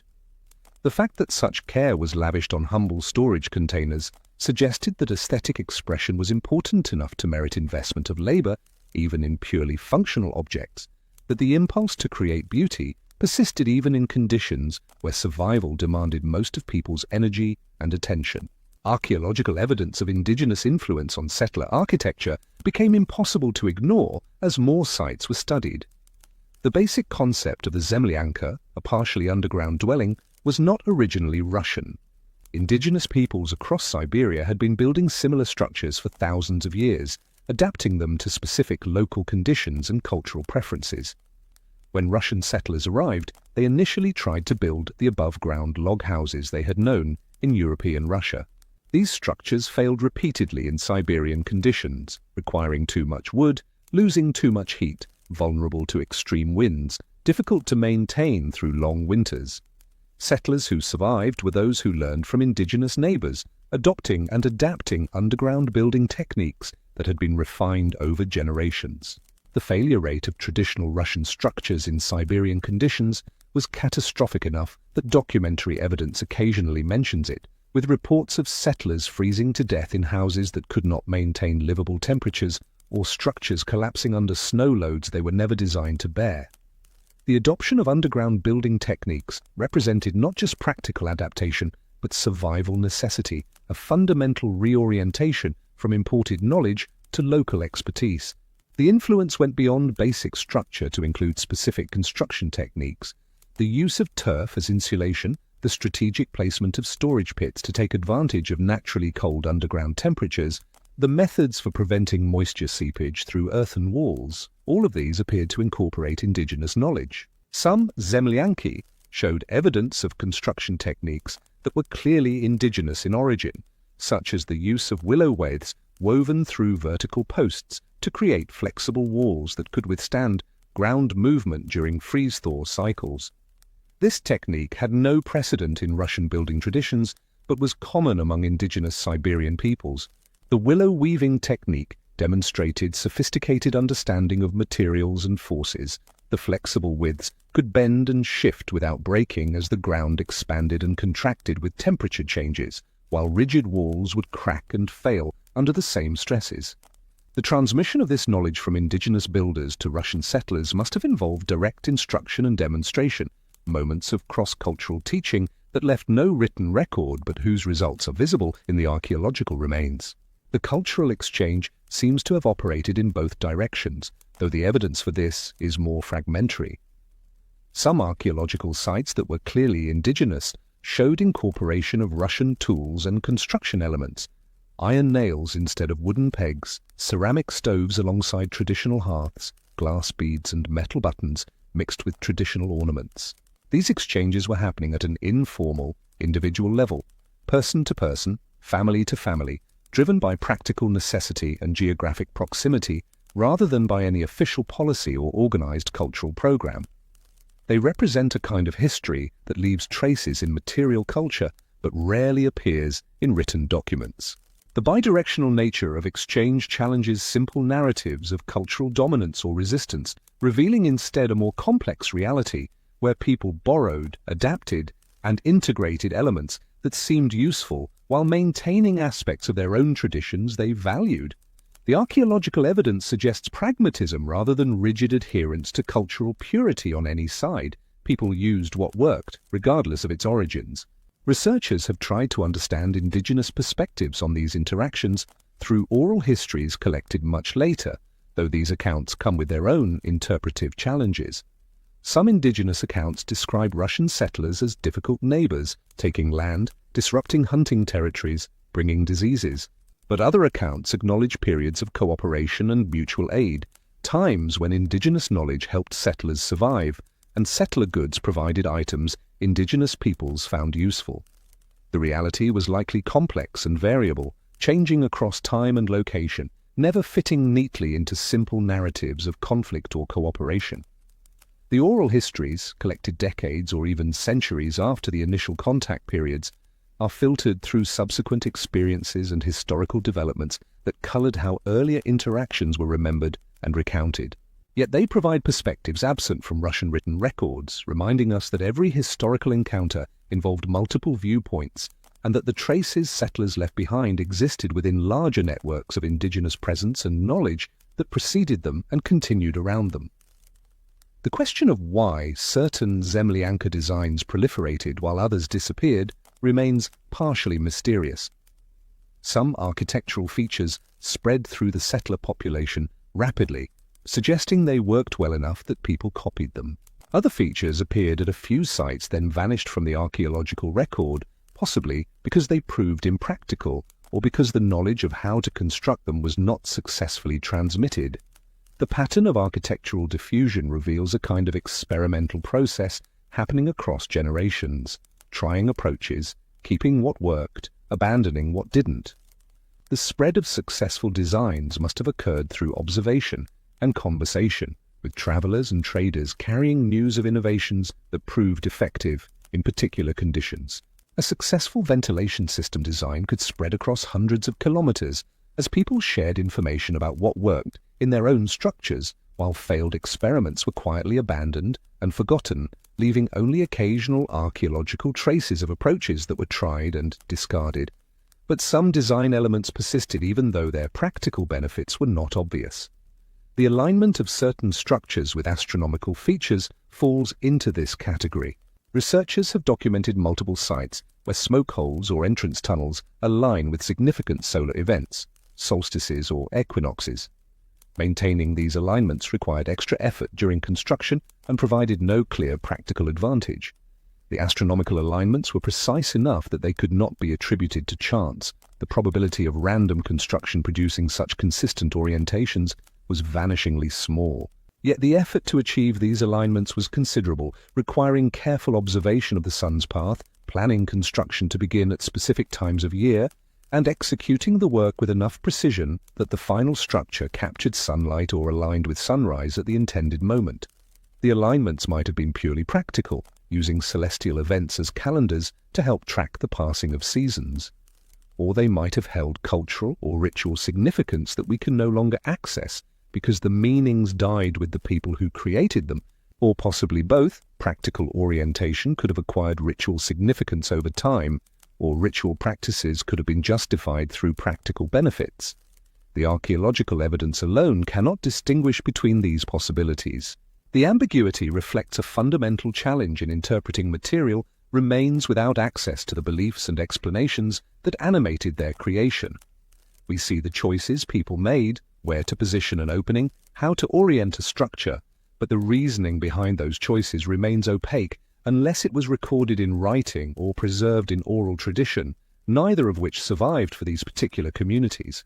Excavations have also revealed the existence of structures that seem to have served specialized purposes beyond residential dwelling. Some underground chambers were clearly storage facilities, no hearth, no living areas, just carefully constructed spaces for preserving food and goods. Others appear to have been workshops where specific crafts were practiced. Evidence of metalworking, leather processing, and textile production has been found in chambers separate from main living quarters. The separation of workspaces from living spaces demonstrated planning and organization that went beyond minimal survival, suggesting communities that had moved past the initial, desperate scramble for subsistence toward more stable patterns of life that could accommodate specialized labor and division of tasks. The workshop chambers showed evidence of repeated use over extended periods, with accumulated debris from manufacturing processes building up in layers that recorded years or decades of productive activity. But there are also structures whose purposes remain genuinely unclear. Small chambers, carefully constructed but showing little evidence of regular occupation or specific use. Were these emergency shelters, guest accommodations, ritual spaces, storage for items that left no archaeological trace? The chambers were finished with the same care as living spaces, smoothed walls, proper drainage, carefully constructed roofs, suggesting they were valued and maintained rather than being abandoned failures or half-finished projects. Their very completeness makes their emptiness puzzling. People invested significant labor in creating functional underground spaces that then remained largely unused, at least in ways that left material evidence. The most mysterious category consists of chambers that were deliberately filled in after construction, not collapsed by accident or abandoned to decay naturally, but intentionally buried with earth and rocks. Why would people invest enormous labor in building underground structures only to fill them in? One theory suggests these might have been burial chambers, though human remains are rarely found in them. Another possibility is that they served some temporary ritual purpose, then were closed according to cultural practices we don't understand. Or perhaps they were simply mistakes, failed experiments that didn't work as intended and were abandoned.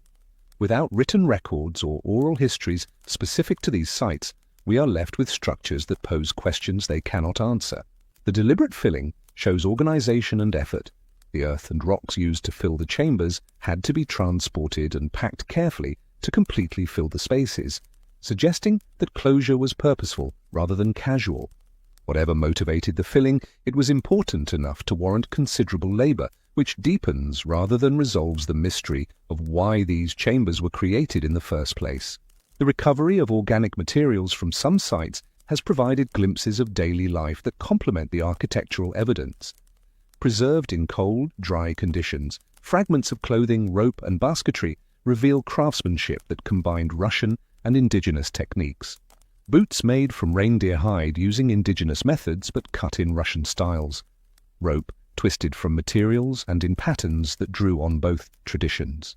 Baskets woven using indigenous techniques but shaped to accommodate Russian tools and goods. These hybrid objects speak to the practical creativity that characterized frontier life, people using whatever worked, borrowing techniques across cultural boundaries, creating new forms that suited their specific circumstances. The clothing fragments show repair and modification, patches added, and items altered to extend their useful life in conditions where replacement was difficult or impossible.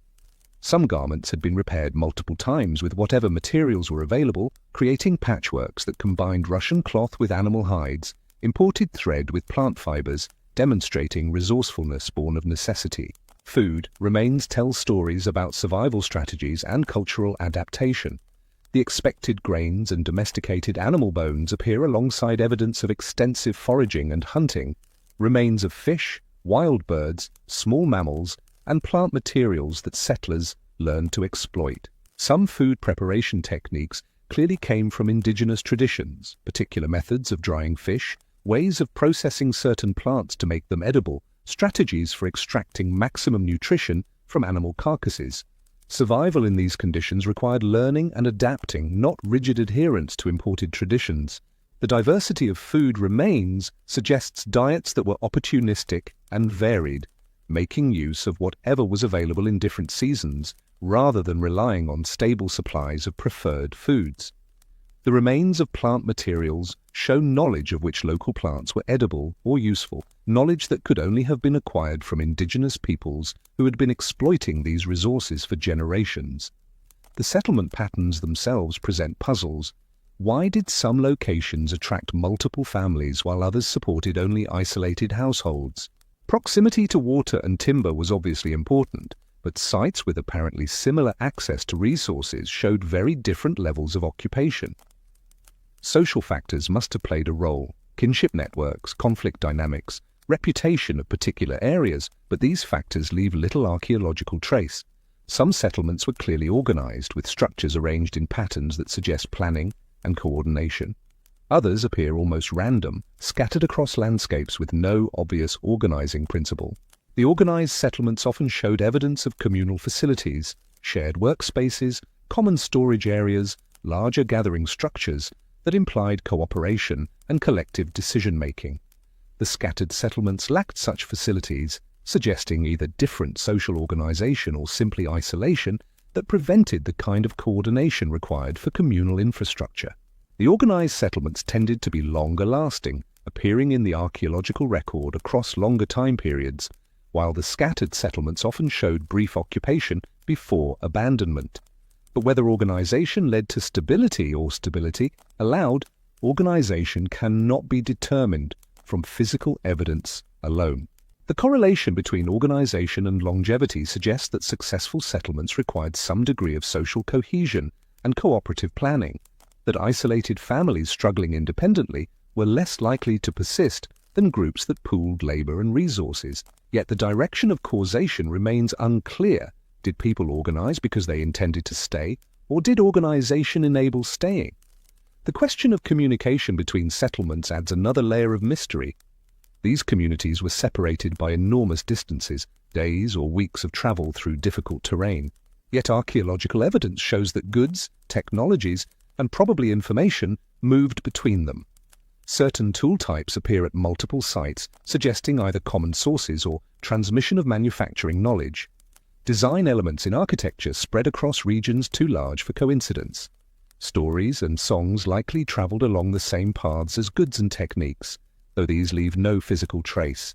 The similarity of artifacts across vast distances demonstrates that these settlements were not completely isolated, that they existed within networks of contact and exchange that connected frontier communities despite the forbidding landscapes that separated them.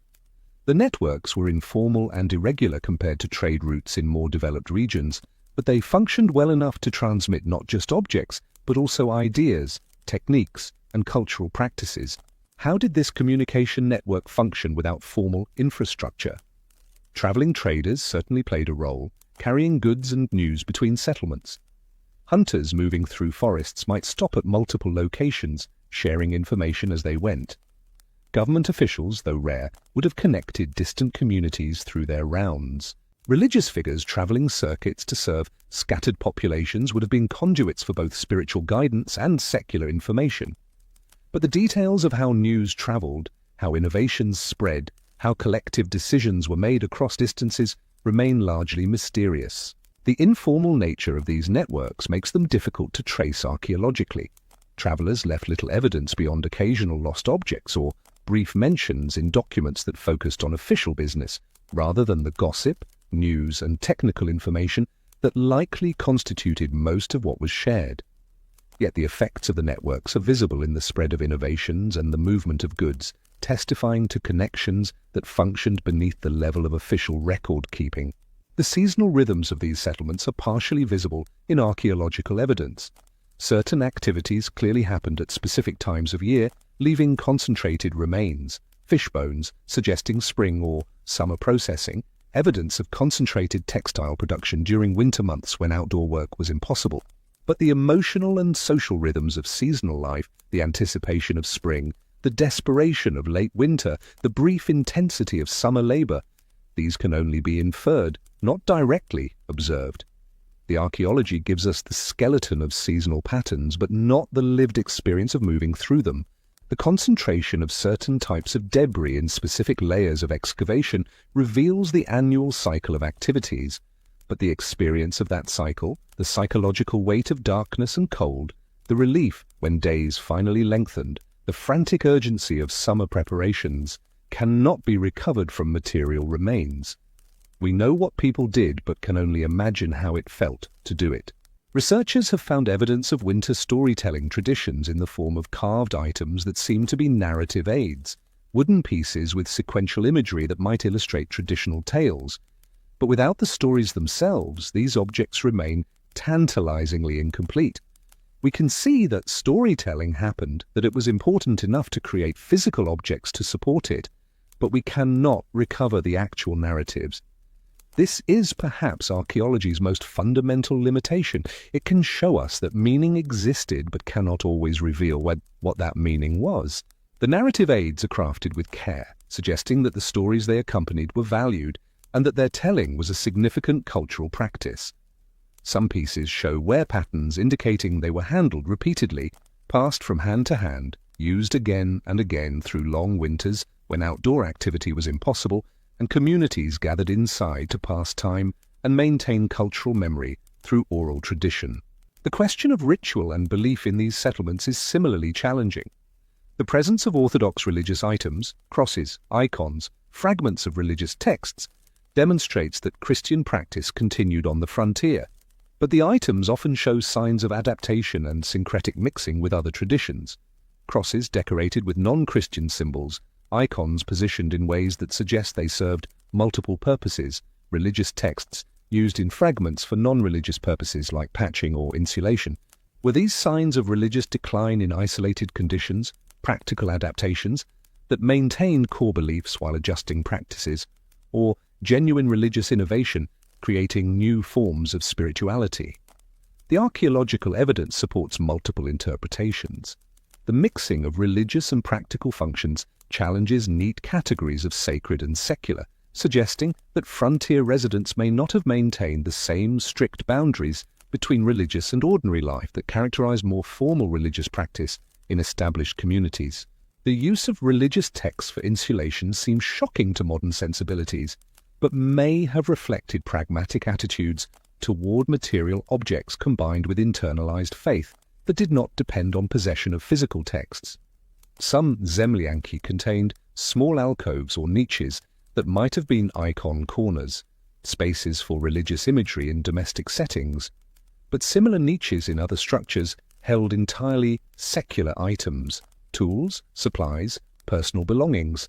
The same architectural feature could serve religious purposes in one household and practical purposes in another, or might serve both purposes in ways that the residents saw no need to distinguish. This ambiguity reminds us that the categories we use to interpret evidence, religious versus secular, traditional versus innovative, might not reflect how the people themselves understood their own practices. Evidence of death and burial practices adds another dimension to the mystery. Cemeteries associated with settlements show varied burial practices. Some graves aligned east-west, following Orthodox tradition, others oriented differently. Some burials included grave goods, others did not. Some showed evidence of wooden coffins, others of simple shrouding. The variation suggests either that Orthodox practices were inconsistently followed, or that different families maintained different traditions, or that beliefs about death and afterlife were evolving in frontier conditions. Without written theology or recorded beliefs, we see the practices but cannot fully access the meanings behind them. The burial practices reveal communities navigating between tradition and adaptation, maintaining some elements of familiar ritual while modifying others in response to circumstances or evolving beliefs. The variation within single cemeteries demonstrates that even small communities contained diversity of practice, that there was no single authoritative way of dealing with death that all residents followed. Child burials are particularly numerous in these cemeteries, a stark reminder of mortality rates in these conditions. But the way children were buried sometimes differed from adult burial practices: smaller graves, different orientations, different or absent grave goods. Did this reflect different beliefs about children's spiritual status, practical considerations about available resources, or emotional responses to losses that were tragically common? The archaeology shows that children were treated differently in death, but cannot definitively explain why. The high proportion of child burials testifies to the brutal reality of frontier life, where diseases, accidents, malnutrition, and exposure killed the young at rates that modern observers find difficult to fully comprehend. The demographic impact of such mortality would have been profound, affecting everything from family structure to community viability to the transmission of knowledge across generations. Some burial sites show evidence of later visitation: paths worn to certain graves, small offerings left long after initial burial, careful maintenance of grave markers. These suggest ongoing relationships with the dead that continued across years or generations, but other graves show no signs of return visits, possibly reflecting families that moved away or died out, or perhaps different cultural attitudes about maintaining connection with the deceased. The pattern is variable enough to resist simple explanation. The maintained graves demonstrate that some families or communities sustained practices of remembrance despite the practical difficulties of frontier life, that honoring the dead remained important enough to warrant continued effort. The unmarked or unvisited graves pose more troubling questions about isolation, loss of community memory, or families whose entire line ended without survivors to maintain the connection. The mystery deepens when we consider structures that were clearly important, but whose importance we cannot fully grasp. At several sites, archaeologists found what appeared to be gathering spaces, larger underground chambers with evidence of repeated use by multiple people, but no signs of residential occupation. Were these community meeting places, sites for collective labor, like food processing, locations for social or religious gatherings, or something else? The spaces were deliberately created and maintained, suggesting significance, but their specific functions remain uncertain. The gathering spaces were often more carefully constructed than ordinary living quarters, with more elaborate support systems and finishing work, indicating that they held special status or served purposes that warranted extra investment of labor. The evidence of repeated use, compacted floors, accumulated soot on walls, wear patterns around entrances, demonstrates they were functional spaces actively used by the community rather than symbolic structures that existed primarily as ideas. One such site contained a large hearth surrounded by stones arranged in a careful pattern, with evidence of intense heat use over extended periods. The structure was not suitable for metalworking, wrong shape, wrong ventilation, and seemed too elaborate for simple cooking. Some researchers speculated it might have been a bathhouse, adapting Russian banya traditions to underground construction. Others suggested it could be a communal cooking facility for large gatherings. Still others wondered if it served ritual purposes, purification, seasonal ceremonies, rites of passage. The structure itself is clear, its meaning is not. The careful stone arrangement and evidence of sustained high temperatures suggest specialized use that went beyond casual or occasional activity, implying regular communal practices that were central enough to settlement life to warrant maintaining the structure across time. The absence of definitive evidence for any single function may itself be informative. Perhaps the space served multiple purposes at different times, adapting to whatever communal needs arose. Archaeologists working on these sites often describe a sense of reaching toward meanings that remain just out of grasp. The evidence is rich and detailed, showing us how people built, what they ate, how they organized space, where they placed things. But the why behind these choices, the cultural logic, the personal meanings, the collective understandings that made these arrangements seem natural and necessary to the people who created them, this remains partially opaque. We see the material residue of lives lived but cannot fully recover the consciousness that animated those lives. This sense of reaching toward but not quite grasping meaning pervades archaeological work generally, but it feels particularly acute in studying communities that existed at the margins of literate culture. With no written accounts from the residents themselves, no letters or diaries or memoirs, we must reconstruct their lives entirely from objects and structures that were never created to communicate with future researchers. This is not entirely frustrating, though it might seem so. There is something oddly appropriate about the fact that these frontier settlements retain their mysteries even after careful study. The people who lived in them existed at the margins of recorded history, their experiences largely unwritten, their voices not preserved in archives or official accounts. The archaeological mysteries mirror the historical silences, both pointing toward lives lived outside the structures that typically preserve and transmit cultural memory. The persistence of mystery honors, in a sense, the obscurity in which these people lived. They were not trying to leave messages for posterity, not consciously creating historical records, simply living their lives as best they could in difficult circumstances. That their traces remain partially illegible reminds us that most human experience across history has been similarly unrecorded and irrecoverable. What we can say with confidence is that the material evidence reveals far more complexity than simple narratives of frontier hardship would suggest. These were not people simply surviving in desperate conditions, though survival was certainly difficult.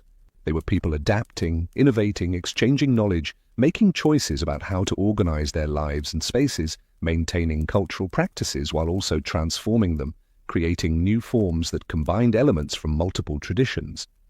The archaeology shows us this creativity and adaptation even when it cannot explain every specific choice. The complexity visible in the archaeological record challenges assumptions about frontier life as crude or primitive, revealing instead communities that maintained cultural practices, aesthetic sensibilities, and social organization despite isolation and hardship.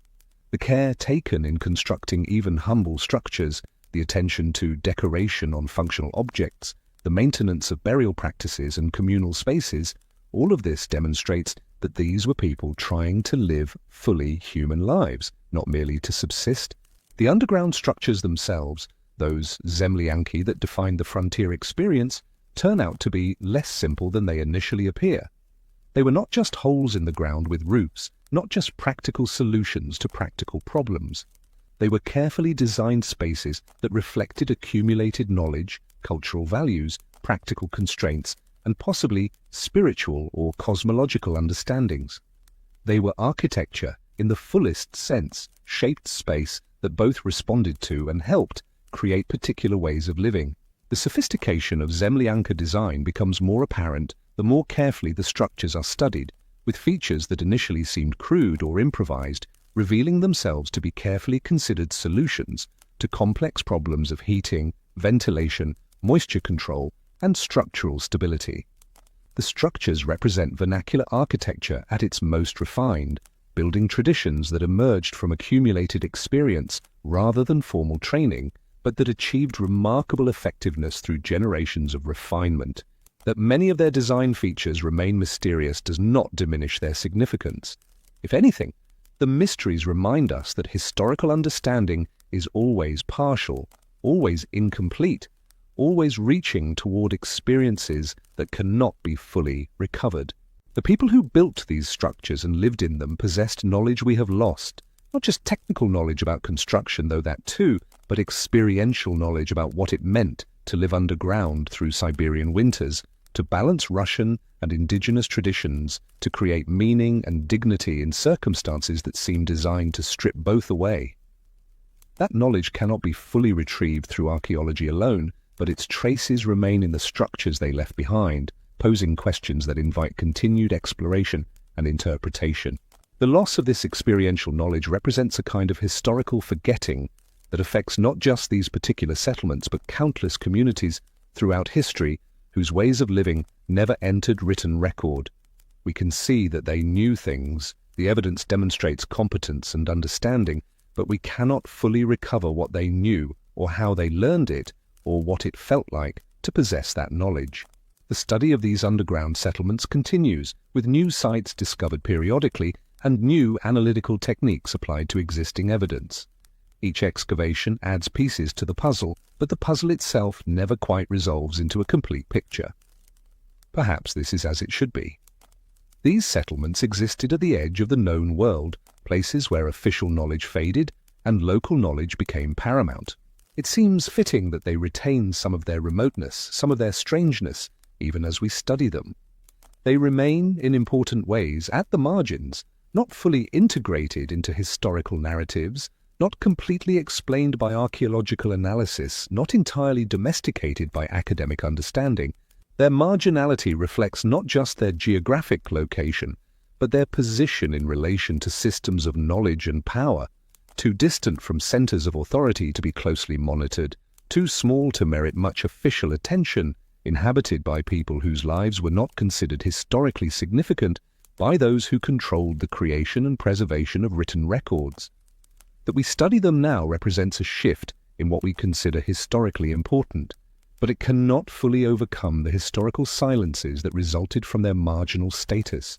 They persist as places of mystery, sites where the past is present but not entirely legible, where evidence accumulates but meaning remains elusive, where we can see that significance existed without being able to fully specify what that significance was. This ambiguity is itself informative, reminding us of the limits of historical knowledge and the irreducible complexity of human experience across time. The ambiguity invites humility about what we can know of the past, and about how much of human experience remains forever beyond our reach. The archaeological evidence is generous in what it reveals, so much about daily life, technology, adaptation, and creativity becomes visible through careful excavation and analysis. Yet generous as it is, it cannot answer all our questions or satisfy all our curiosity about these vanished communities. These frontier settlements, with their underground structures and hybrid cultural practices, their careful astronomical alignments and mysterious marked sticks, their blended decorative traditions and communal gathering spaces, continue to pose questions that research may never fully answer. They stand as monuments to lives lived at the margins, to knowledge that was possessed and then lost, to human resilience and creativity in the face of daunting circumstances, and to the ultimate inscrutability of past experience. We can study them, learn from them, honor them with our attention and our puzzlement, but we cannot fully possess their meanings or completely understand the consciousness of those who built them and lived in them and eventually abandoned them to time and earth and scholarly speculation. Let us now rise from the earth and the mysteries it holds and turn our attention to a different world that existed in the same landscape during the same winters under the same vast Siberian sky. While settlers lived half-buried in frozen ground, another population moved through warmed rooms and gaslit corridors, their lives shaped by the same climate, but insulated from its worst effects by wealth, position, and architectural permanence. The contrast was not absolute. No one in Siberia, regardless of status, could entirely escape the winter's grip. But the difference between living underground in a zemlyanka and living in a proper masonry house with ceramic stoves was so profound that the two groups might as well have inhabited different worlds entirely, their lives overlapping geographically but separated by an enormous gulf of daily experience. In towns like Irkutsk, Tobolsk, and Yakutsk, a small class of merchants, administrators, military officers, and Orthodox clergy maintained a lifestyle that borrowed its forms from European Russia while adapting them to Siberian realities. These were not enormous cities. Even the largest might hold only a few thousand permanent residents, but they were centers of administration, trade, and culture in a region where such centers were rare. The houses of wealthy merchants stood as visible markers of this different world. Built from timber or brick, 2 or even 3 stories tall, with proper foundations and shingled roofs, these structures declared their owner's status through sheer solidity. Glass windows, rare and expensive in the Siberian context, allowed light to enter rooms that were heated by large ceramic stoves, massive constructions that could warm an entire floor when properly stoked. The windows were often double-paned with a layer of air between for insulation, a technology that frontier settlers could not imagine affording. Inside these houses, daily life proceeded according to rhythms that bore some resemblance to life in St. Petersburg or Moscow, though always with Siberian modifications. Morning began not in darkness but in lamplight, with servants already having risen to stoke fires and prepare hot water. The master or mistress of the house would wake in a bedroom that, while cold by modern standards, was incomparably warmer than the interior of a zemlyanka. Frost did not form on interior walls here. Breath did not create visible clouds in sleeping quarters. Breakfast was a substantial affair, not the thin porridge and hard bread of frontier life, but proper food brought from storerooms or purchased fresh at market. Tea was central to elite Siberian life, imported from China along trade routes that made Siberia wealthy even as most of its inhabitants remained poor. The tea was served in samovars, elaborate metal vessels that kept water constantly hot, becoming both functional objects and status symbols.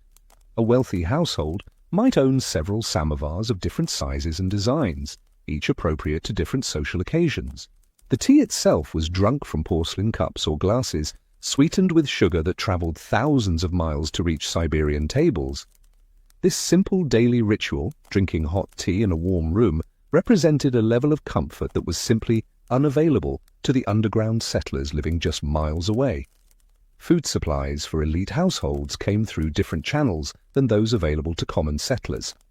While frontier families ate what they could grow, hunt, or forage, wealthy urban residents had access to markets where goods from across Siberia and beyond could be purchased. Salted fish came from the northern coasts and rivers. Flour was imported from southern agricultural regions, producing bread that was actually soft and white rather than dark and dense. Preserved fruits, jam, dried berries, even occasionally candied citrus that had traveled from unimaginably distant places provided variety that frontier diets never included. Meat was more plentiful and more varied. Beef, pork, sometimes game animals prepared by skilled cooks rather than hastily roasted over open fires.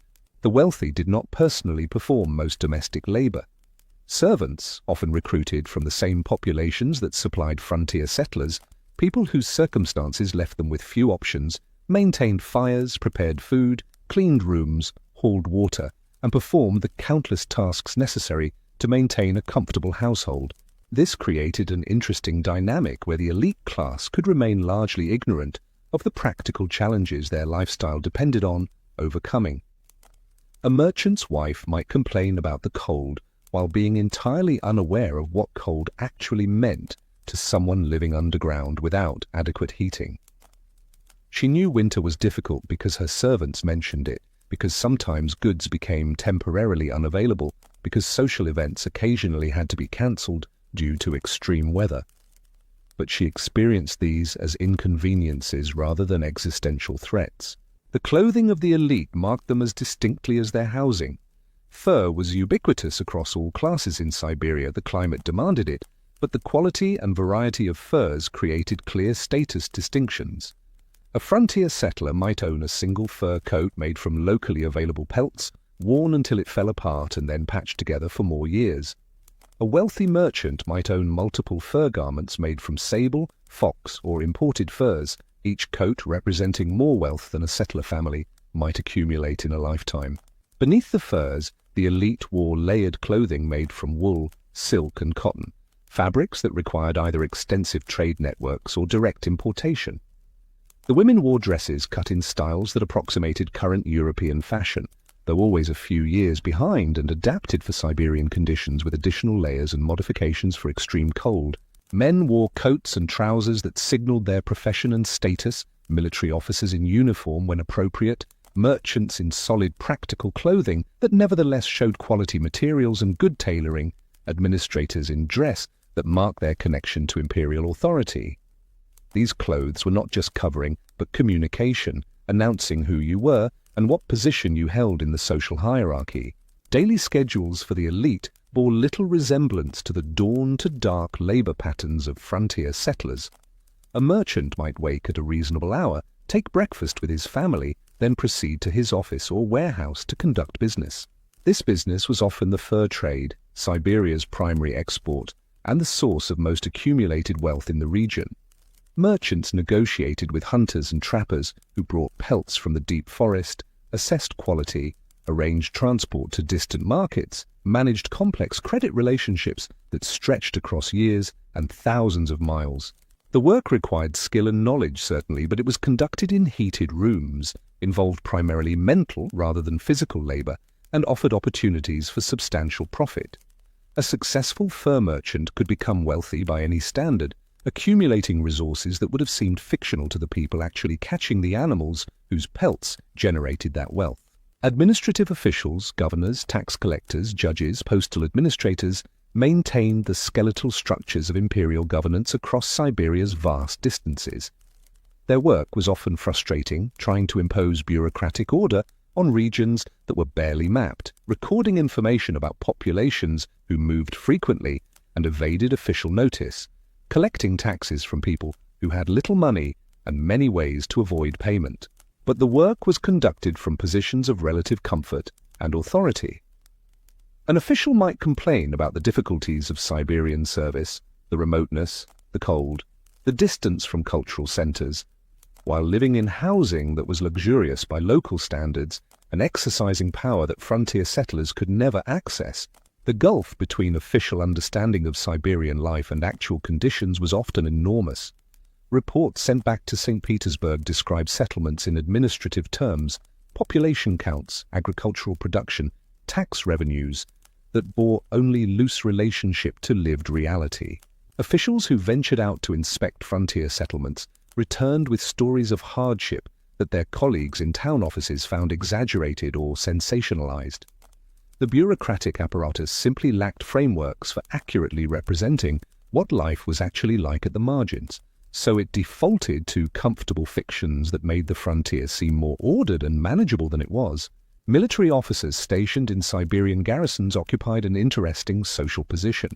They were often minor nobility or ambitious commoners who had chosen military service as a path to advancement, and Siberian postings were generally viewed as punishment or exile rather than opportunity. The conditions were harsh even for officers, winters that made routine duties challenging, isolation from the social and cultural life of Western Russia, limited opportunities for the kind of military glory that advanced careers. Yet compared to common soldiers, and especially compared to frontier settlers, officers lived in considerable comfort. They had heated quarters, regular food supplies provided by military logistics, structured days that included time for leisure and social activities. They hosted dinners, organized balls during winter months, created elaborate social rituals that helped pass the time and maintain the fiction that they were still connected to civilized European society. These social events, dinner parties, balls, theatrical performances, were perhaps the most striking example of elite life's disconnect from frontier reality. While settlers huddled in underground dwellings struggling to survive, wealthy Siberians gathered in ballrooms warmed by multiple stoves, wearing formal clothing, dancing to music performed by small orchestras, engaging in elaborate rituals of courtship and social positioning. The balls followed patterns borrowed from European society, but adapted to Siberian circumstances. They began later in the evening to allow time for travel through dark, cold streets. They featured local delicacies alongside foods that approximated European standards. The dances were familiar forms, waltzes, polonaises, mazurkas, performed with the particular intensity that comes from limited social opportunities. For young people of the elite class, these gatherings were crucial, one of the few contexts where they might meet potential spouses, form social alliances, or simply enjoy themselves in ways their isolated circumstances usually prevented. The balls were both genuine social events and performances of civility, ways of insisting that they remained connected to broader Russian culture despite geographical remoteness. The Orthodox Church maintained a significant presence in Siberian towns, with priests and hierarchs who served populations scattered across enormous distances. Churches themselves were often the most impressive buildings in any settlement, wooden or stone structures with characteristic onion domes, decorated interiors with icons and elaborate liturgical furnishings. The clergy occupied an ambiguous social position. They were educated, commanded religious authority, and lived more comfortably than common people. But they were also expected to serve populations in conditions that could be quite harsh, traveling to remote settlements to perform baptisms, marriages and funerals, maintaining religious practice in circumstances that made regular observation difficult. A dedicated priest might spend weeks traveling between scattered communities, sleeping in rough accommodations, sharing meals with families who had little to share. Yet back in town, that same priest would live in a rectory provided by the church, would dine with merchants and officials, would participate in the same social world as other elite members. He existed simultaneously in both worlds, the world of comfort and the world of hardship, in ways that other elite members generally did not. The educational opportunities available to elite children marked another stark distinction. Frontier settlers' children learned through observation and participation in survival tasks, acquiring practical knowledge that kept them alive but little formal education. Elite children, by contrast, had access to tutors, sometimes educated servants, sometimes dedicated teachers, occasionally foreign specialists who had found their way to Siberia through various unlikely paths. They learned to read and write in Russian, sometimes in French or German as well. They studied mathematics, history, geography, and religious texts. Girls learned music, drawing, and the social accomplishments expected of their class. Boys were prepared for careers in administration, commerce, or military service, given foundations in subjects that would be relevant to those paths. This education was not uniformly excellent. Teachers were often inadequately trained, books were scarce, isolation limited exposure to new ideas, but it existed, creating yet another way elite children's futures differed from those of settler children. Health and medicine provided another measure of the class divide. Elite families had access to doctors, not many, and not always well trained by European standards, but at least professionals with some medical education. These doctors could provide treatments that ranged from genuinely helpful to actively harmful, but their presence meant that illness was approached systematically rather than through folk remedies or desperate improvisation. A merchant's child with fever would be examined by a doctor who might prescribe medicines, adjust diet, recommend specific care. A settler's child with the same fever would be treated with whatever remedies the family knew, prayers and hope, with survival depending far more on the child's constitution and luck than on any effective intervention. Medical care was not equally distributed. Wealthy families could afford better attention and more expensive treatments, but its existence marked a fundamental difference in how health crises were experienced. The rhythm of the seasons affected elite life differently than it affected frontier existence. Winter brought the same cold and darkness to everyone, but for the wealthy, winter was primarily a social season rather than a survival challenge. With outdoor work impossible and travel difficult, The winter months became time for concentrated social activity, the balls and dinners and theatrical performances that filled the calendar. Summer, conversely, was when elite families might travel, visit other towns, conduct business that required movement, or simply enjoy the brief period when Siberia became almost pleasant.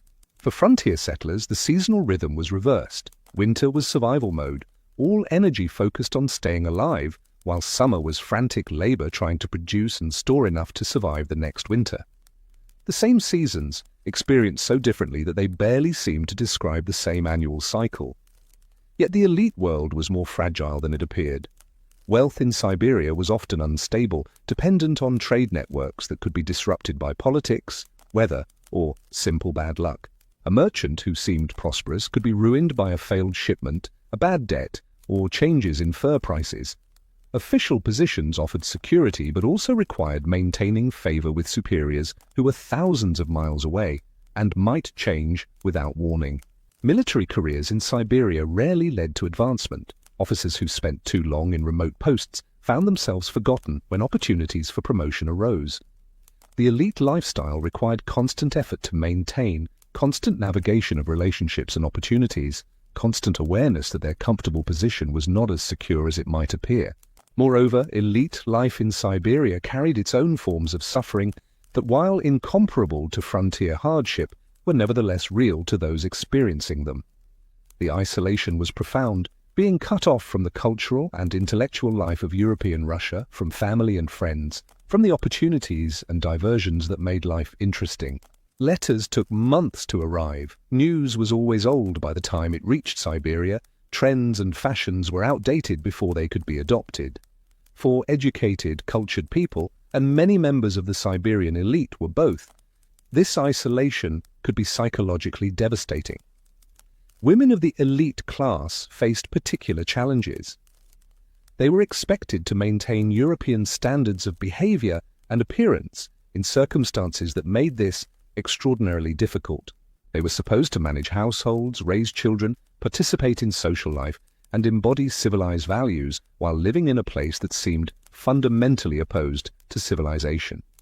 Many found the experience profoundly alienating, spending their Siberian years longing for return to European Russia, measuring their lives in terms of how much longer they must endure before escape became possible. Some adapted more successfully, finding ways to make meaningful lives in Siberian circumstances. They involved themselves in charitable work, though charity in this context often meant providing small assistance to people whose poverty was so extreme that meaningful help was impossible. They pursued artistic or intellectual interests within the constraints of limited resources and audiences. They created social networks that provided genuine connection and support. But even successful adaptation required constant negotiation between the lives they had expected to live and the lives they actually found themselves living. The gap between expectation and reality was itself a form of suffering, less dramatic than physical hardship, but no less real to those experiencing it. The relationship between the elite and the frontier settlers they theoretically governed or employed, or simply coexisted with, was complex and often contradictory. Elite families depended on frontier labor. Settlers grew food that fed towns, provided raw materials, served as servants and workers, made elite lifestyle possible through their toil. Yet, the elite often viewed settlers with a mixture of pity and contempt, pity for their obvious hardship, contempt for their poverty and lack of education. Settlers were seen as lesser beings, unfortunate, but also somehow deserving of their circumstances through their own failures or inadequacies. This attitude was not universal or uniformly intense, but it was common enough to shape interactions. An official might genuinely want to improve settlers' conditions while also believing they were fundamentally inferior and incapable of better. A merchant might pay fair prices for goods settlers produced, while also viewing the producers as barely human. A priest might serve frontier communities with dedication, while also believing they were spiritually backward and in need of correction. Settlers, for their part, viewed the elite with resentment mixed with awe. The visible comfort of elite life was both inspiring and infuriating, proof that better existence was possible, but also reminder that such existence was systematically denied to most people. Settlers understood, perhaps more clearly than the elite did, that their hardship and elite comfort were connected, that wealth accumulated in town was extracted from labor performed in brutal conditions at the margins. This understanding rarely led to organized resistance. The mechanisms for such resistance barely existed, but it created an undercurrent of tension in all interactions between classes. The power relationships were obviously asymmetrical. Elite members could make decisions that profoundly affected settlers' lives, setting tax rates, determining land allocation, adjudicating disputes, controlling access to markets. Settlers had little recourse when these decisions went against them, no meaningful way to appeal or resist beyond the passive resistance of evasion and non-compliance. The system was not exactly feudal. Settlers were not serfs, they had some legal rights. The relationship was mediated through official structures rather than personal bonds, but it was deeply hierarchical and offered little protection for those at the bottom. Yet the system also required some level of mutual accommodation. Elites needed settlers to remain alive and productive, which meant not pushing extraction so far that populations collapsed or fled. Settlers needed at least some connection to official structures and market systems, which meant maintaining some level of cooperation with elite-controlled institutions. The result was an uneasy equilibrium where both groups recognized their mutual dependence while also resenting it.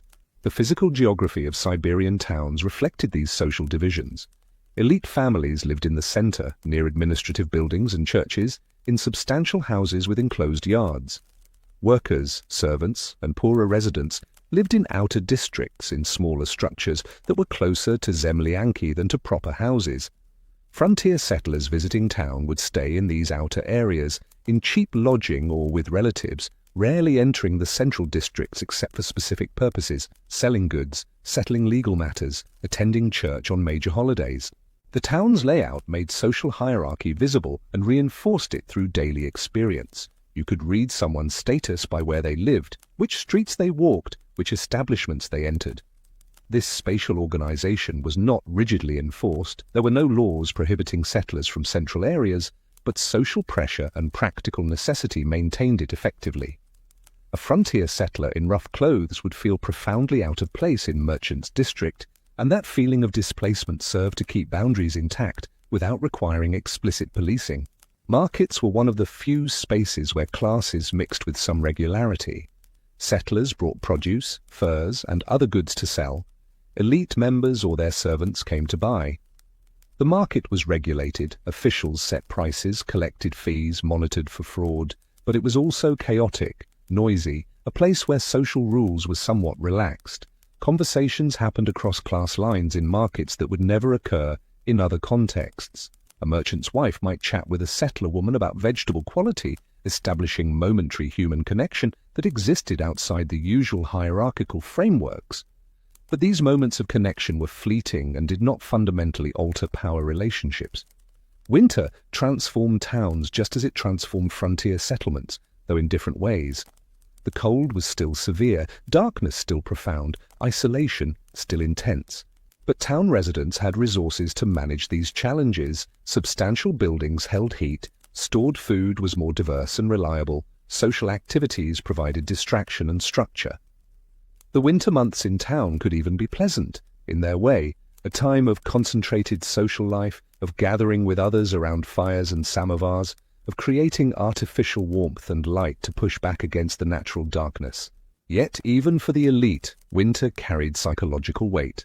The months of darkness and cold wore on everyone, creating a kind of seasonal melancholy that was widely recognized. Letters from Siberian officials to friends in European Russia often described this feeling. The way winter seemed to last forever, the way darkness affected mood and energy, the way isolation became almost unbearable by late winter, even when physical comfort was assured. The contrast with frontier settlers' experience was that elite winter melancholy was psychological and social, while settler winter suffering was physical and existential, but both were real forms of hardship created by the same seasonal extremes. Spring's arrival was celebrated in town with the same relief felt in settlements, though expressed differently. Churches held services of thanksgiving, social events increased, people emerged from winter hibernation with genuine joy.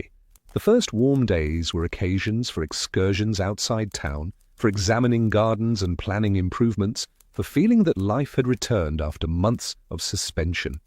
These celebrations had a performative quality, rituals that expressed collective relief while also reinforcing social bonds and shared cultural identity. The question of whether elite Siberians understood the conditions frontier settlers lived under is difficult to answer simply. Some had genuine knowledge born of direct observation: priests who traveled to remote settlements, officials who conducted inspections, merchants who dealt directly with trappers and hunters. These individuals understood that frontier life was harsh in ways that reports and descriptions could not fully capture. They had seen Zemlyanki, had watched people struggle with basic survival, had witnessed the physical toll extreme conditions took on human bodies. But understanding did not necessarily translate into action or even sympathy. One could understand that settlers lived in terrible conditions while also believing those conditions were inevitable or deserved, or simply not one's responsibility to address.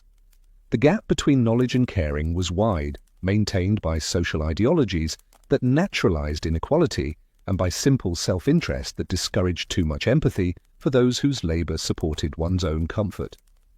Most elite members had only vague second-hand understanding of frontier life. They knew it was difficult in general terms, but lacked specific knowledge of what difficulty actually meant in daily practice. This allowed them to maintain comfortable fictions, that settlers were adequately provided for, that hardship built character, that conditions were improving through gradual progress, that the system as a whole was essentially fair and reasonable.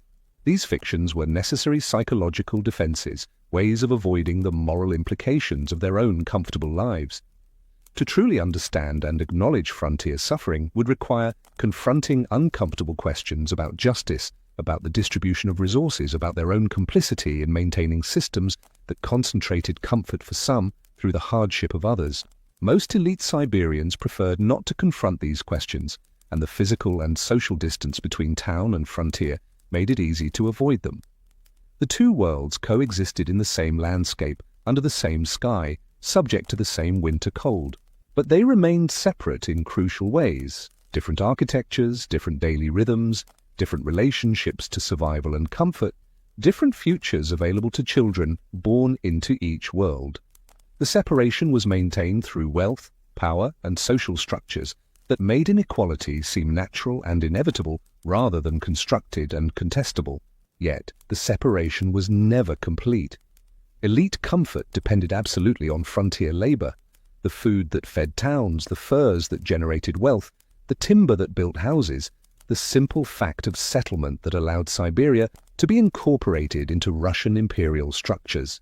Frontier settlers, for their part, existed within systems shaped by elite decisions and needs: land allocation, tax requirements, market access, legal frameworks. The two worlds were mutually constitutive even as they remained experientially distinct, each necessary to the other even as they remained profoundly unequal.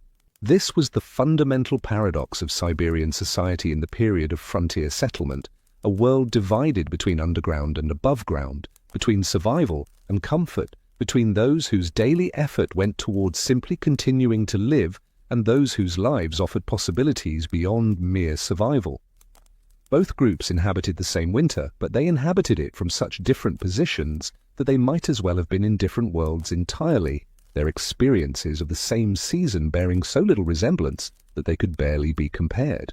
And so we come to the end of our journey through frozen ground and frozen time, having walked alongside those who made their homes beneath the surface of the earth, who carved survival from conditions that seem almost unimaginable from our present comfort. Let us rest here for a moment, in this quiet space between then and now, and consider what these stories reveal about human endurance, adaptation, and the strange ways we make meaning from hardship. The Siberian frontier settlers who lived in Zemlyanki were not heroes in any conventional sense, nor were they victims in need of rescue. They were simply people confronting circumstances that demanded everything they could give, and they responded with the resources available to them, borrowed knowledge from indigenous neighbors, imported techniques from their Russian heritage, innovations born from necessity, and above all, an extraordinary capacity for repetitive endurance that rarely receives recognition because it is not dramatic or remarkable in individual moments. Heroism, we tend to think, involves exceptional acts performed in extraordinary circumstances. But perhaps there is another kind of heroism in the simply continuing, in waking each morning into darkness and cold, in performing the same survival tasks day after day for months and years and decades, in maintaining dignity and humanity when conditions seem designed to strip both away, in raising children with gentleness, even when gentleness was a luxury you could barely afford. This quieter heroism leaves no monuments, inspires no epic poems, rarely even makes it into historical records. It is the heroism of Maria Sidorovna and thousands like her, people whose names we barely know, but whose collective effort literally built the world, settlement by settlement, winter by winter, one day's survival following another, until those days accumulated into lifetimes.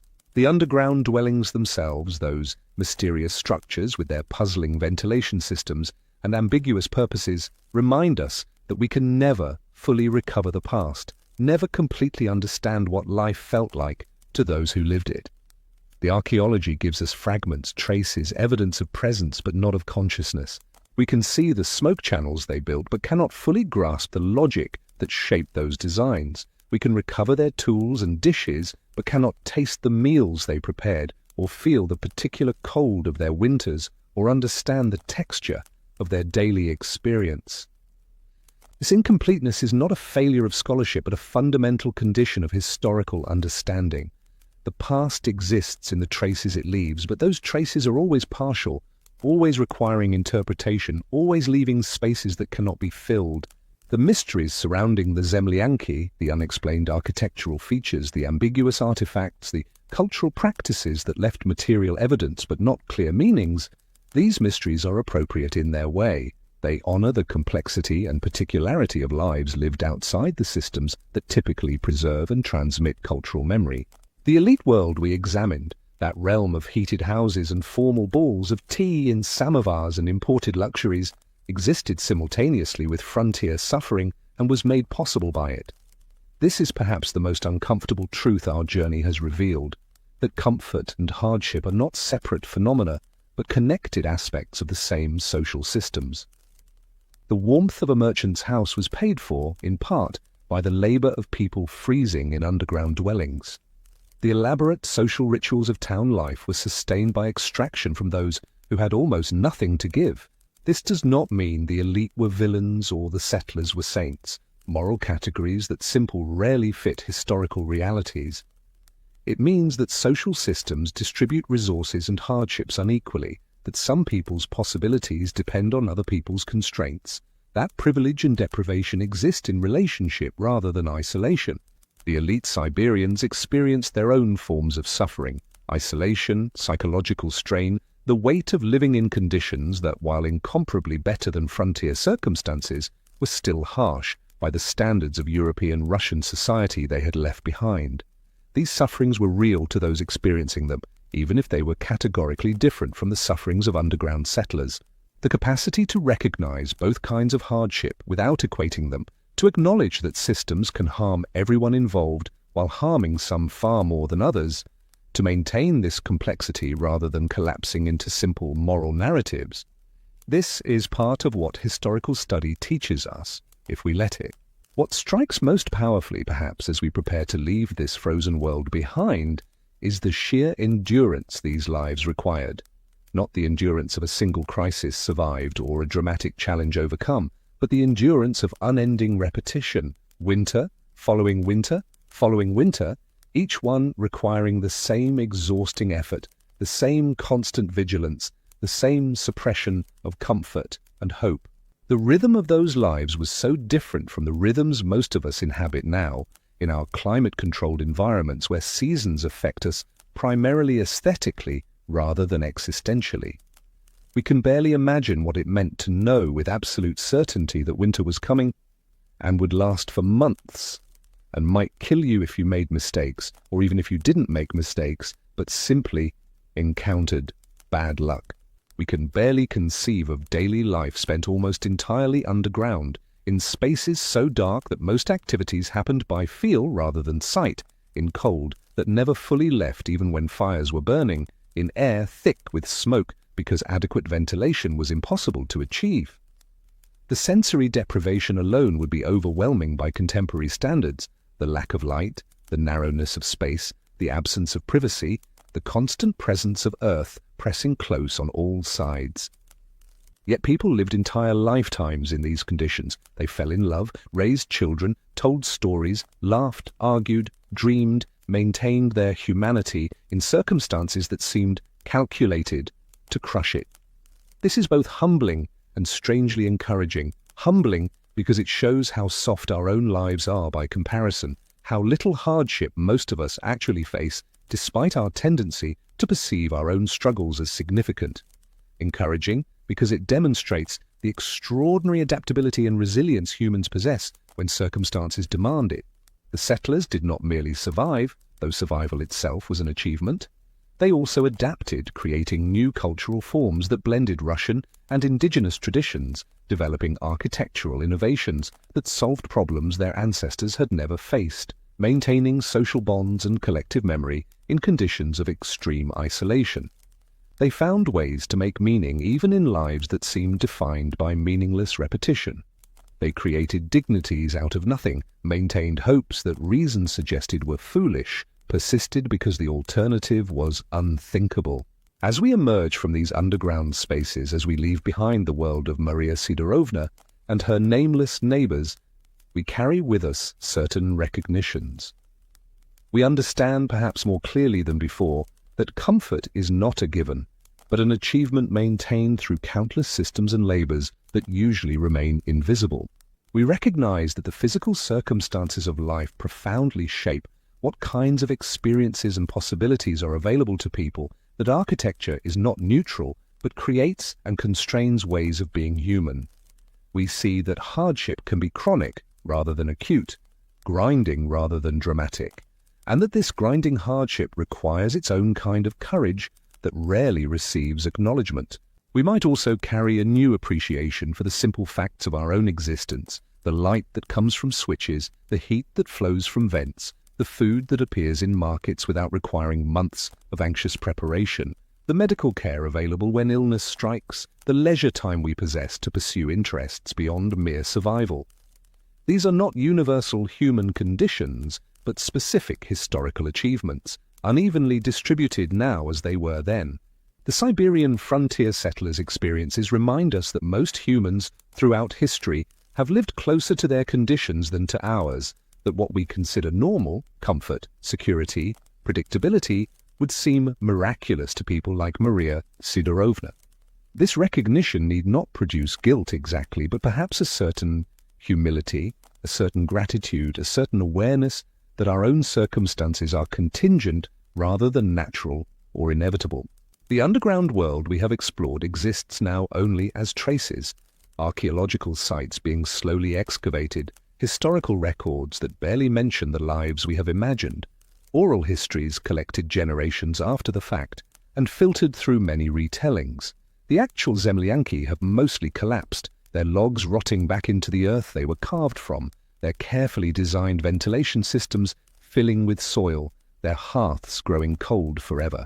The people who lived in them are gone entirely, their bodies returned to the ground they spent their lives trying to rise above. Their names, with rare exceptions like Maria Sidorovna, and even she is more composite than individual, have been lost to time. Their particular struggles, their private sorrows and small joys, their daily thoughts as they hauled water, or tended fires, or lay in darkness waiting for sleep. All of this has vanished as completely as winter snow melting into spring ground. What remains are patterns, generalities, the broad outlines of lives lived, rather than the texture of consciousness that animated those lives. This is melancholy in its way, this recognition that even lives lived with such intensity and difficulty leave so little trace. But there is also something peaceful in it, a reminder that our own struggles, our own anxieties, our own sense of our lives' importance will also fade, will also be absorbed into larger patterns, will also become mere traces for future observers to interpret and misinterpret. The settlers' lives were not tragic in any cosmic sense. They were simply difficult, and the people living them did what people do. They adapted, endured, found what meaning they could, and eventually died, making room for others who would repeat the same patterns with minor variations until circumstances finally changed enough that underground dwelling was no longer necessary. That change, when it came slowly. As Siberia developed, as towns grew, as transportation improved, and resources became more available, the need for zemlyanki gradually diminished. By the late 19th century, most settlers were building proper above-ground houses, using the underground only for storage. By the early 20th century, the zemlyanka had become primarily a historical curiosity rather than a living architectural tradition. The knowledge of how to build them well, the accumulated wisdom about managing underground life, this faded as it was no longer needed, preserved only imperfectly in memory and not at all in official records. Now, in our present moment, as we prepare to leave this historical space and return to our own time, we might take a moment to appreciate the warmth around us. If you are listening to this in a comfortable room, feel the air against your skin, notice its temperature, recognize that this warmth is not struggling against cold, but simply existing reliably without your conscious effort. If there is light in your space, observe it, how it fills the room, how it makes objects visible, how it changes the quality of space. Light that comes without needing to be carefully rationed, light abundant enough that you barely notice it. If you have recently eaten, remember the taste, remember the ease with which food appeared. Remember that you did not have to wonder whether there would be enough to last until spring. These simple facts of contemporary life would have seemed like impossible luxury to the people we have been walking alongside. The distance between their world and ours is not merely temporal, not just the passage of years and decades. It is a distance of experience, of possibility, of relationship to basic survival. We live in such different circumstances that their daily reality is almost foreign to us, requiring conscious effort to imagine. Yet they were humans like us, with the same basic capacities and needs, experiencing joy and sorrow and boredom and hope in ways that, despite all differences, connect us across time. Perhaps the most important thing we can take from this journey is not specific historical knowledge, though that has its value, but a renewed sense of the remarkable flexibility and endurance of human consciousness. People can adapt to almost anything, can find ways to be human in circumstances that seem designed to prevent humanity, can create meaning and dignity and connection in the most unlikely contexts. This is both sobering and encouraging. Sobering because it means humans can be forced to endure terrible conditions and will somehow manage it. Encouraging because it means we possess depths of resilience we rarely have occasion to discover. The settlers who lived underground for months at a time probably did not know before they tried it whether they could survive such conditions. They discovered their own capacity for endurance through the act of enduring, learned what they were capable of by being forced to become capable of it. Most of them would surely have preferred easier lives, who wouldn't? But since easier lives were not available, they lived the lives they had with whatever grace and strength they could muster. As we let this story settle into the background of our consciousness, as we allow ourselves to drift away from frozen Siberia and back toward our own warm spaces and soft beds, we might carry with us a quiet recognition of the enormous effort that survival has required across most of human history. We are the beneficiaries of systems and technologies and social arrangements that have made life incomparably easier than it was for our ancestors. This ease is recent, fragile, and unevenly distributed. There are still people in our present moment whose daily struggles resemble frontier settler hardships more closely than they resemble our own comfortable circumstances.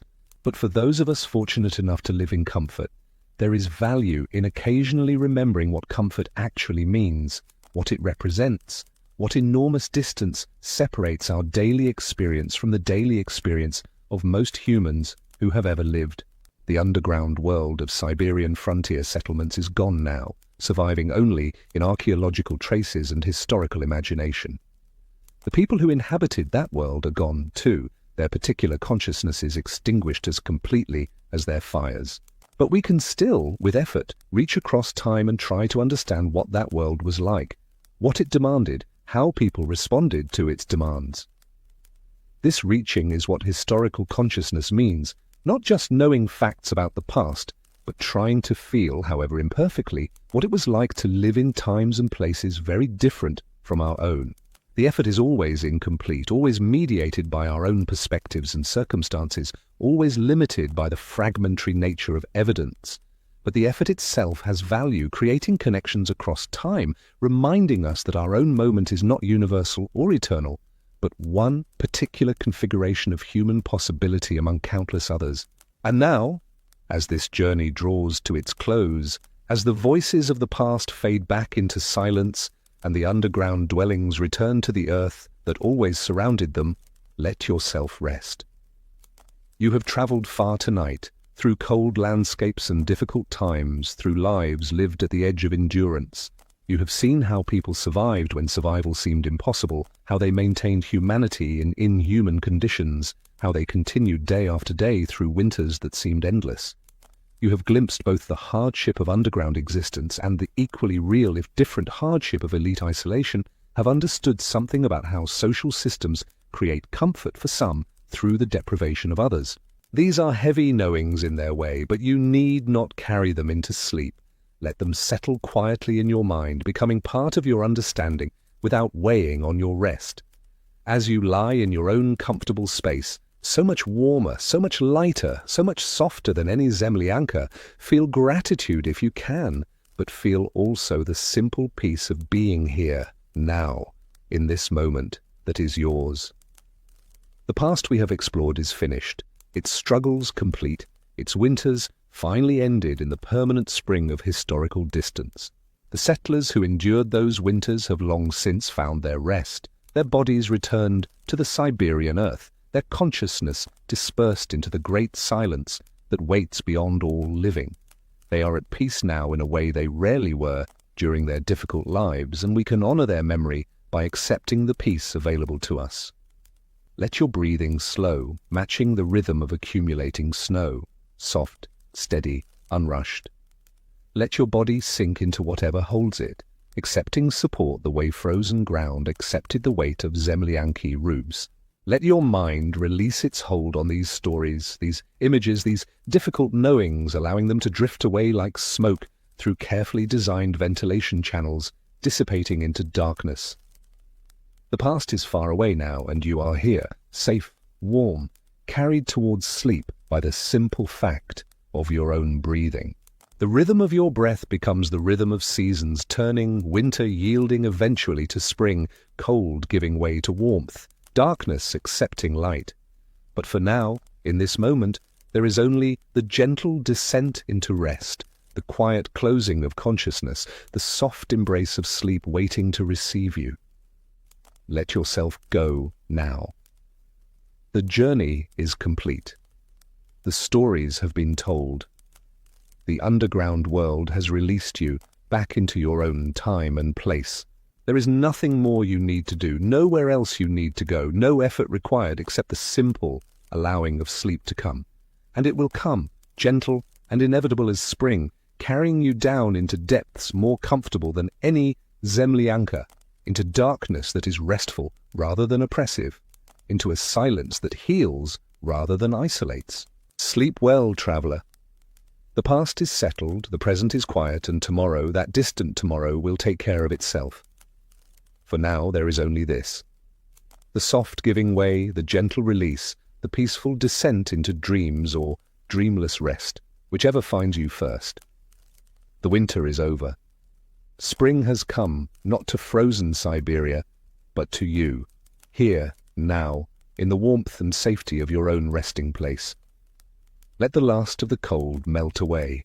Let the darkness become simply the natural darkness of closed eyes rather than the darkness of underground dwelling. Let yourself rest as completely as those long-ago settlers finally rested when their struggles ended, as peacefully as snow settling on quiet ground. Good night. Sleep deeply. The stories will keep until you need them again. And for now, there is only rest and warmth and the gentle letting go of consciousness into the soft embrace of sleep.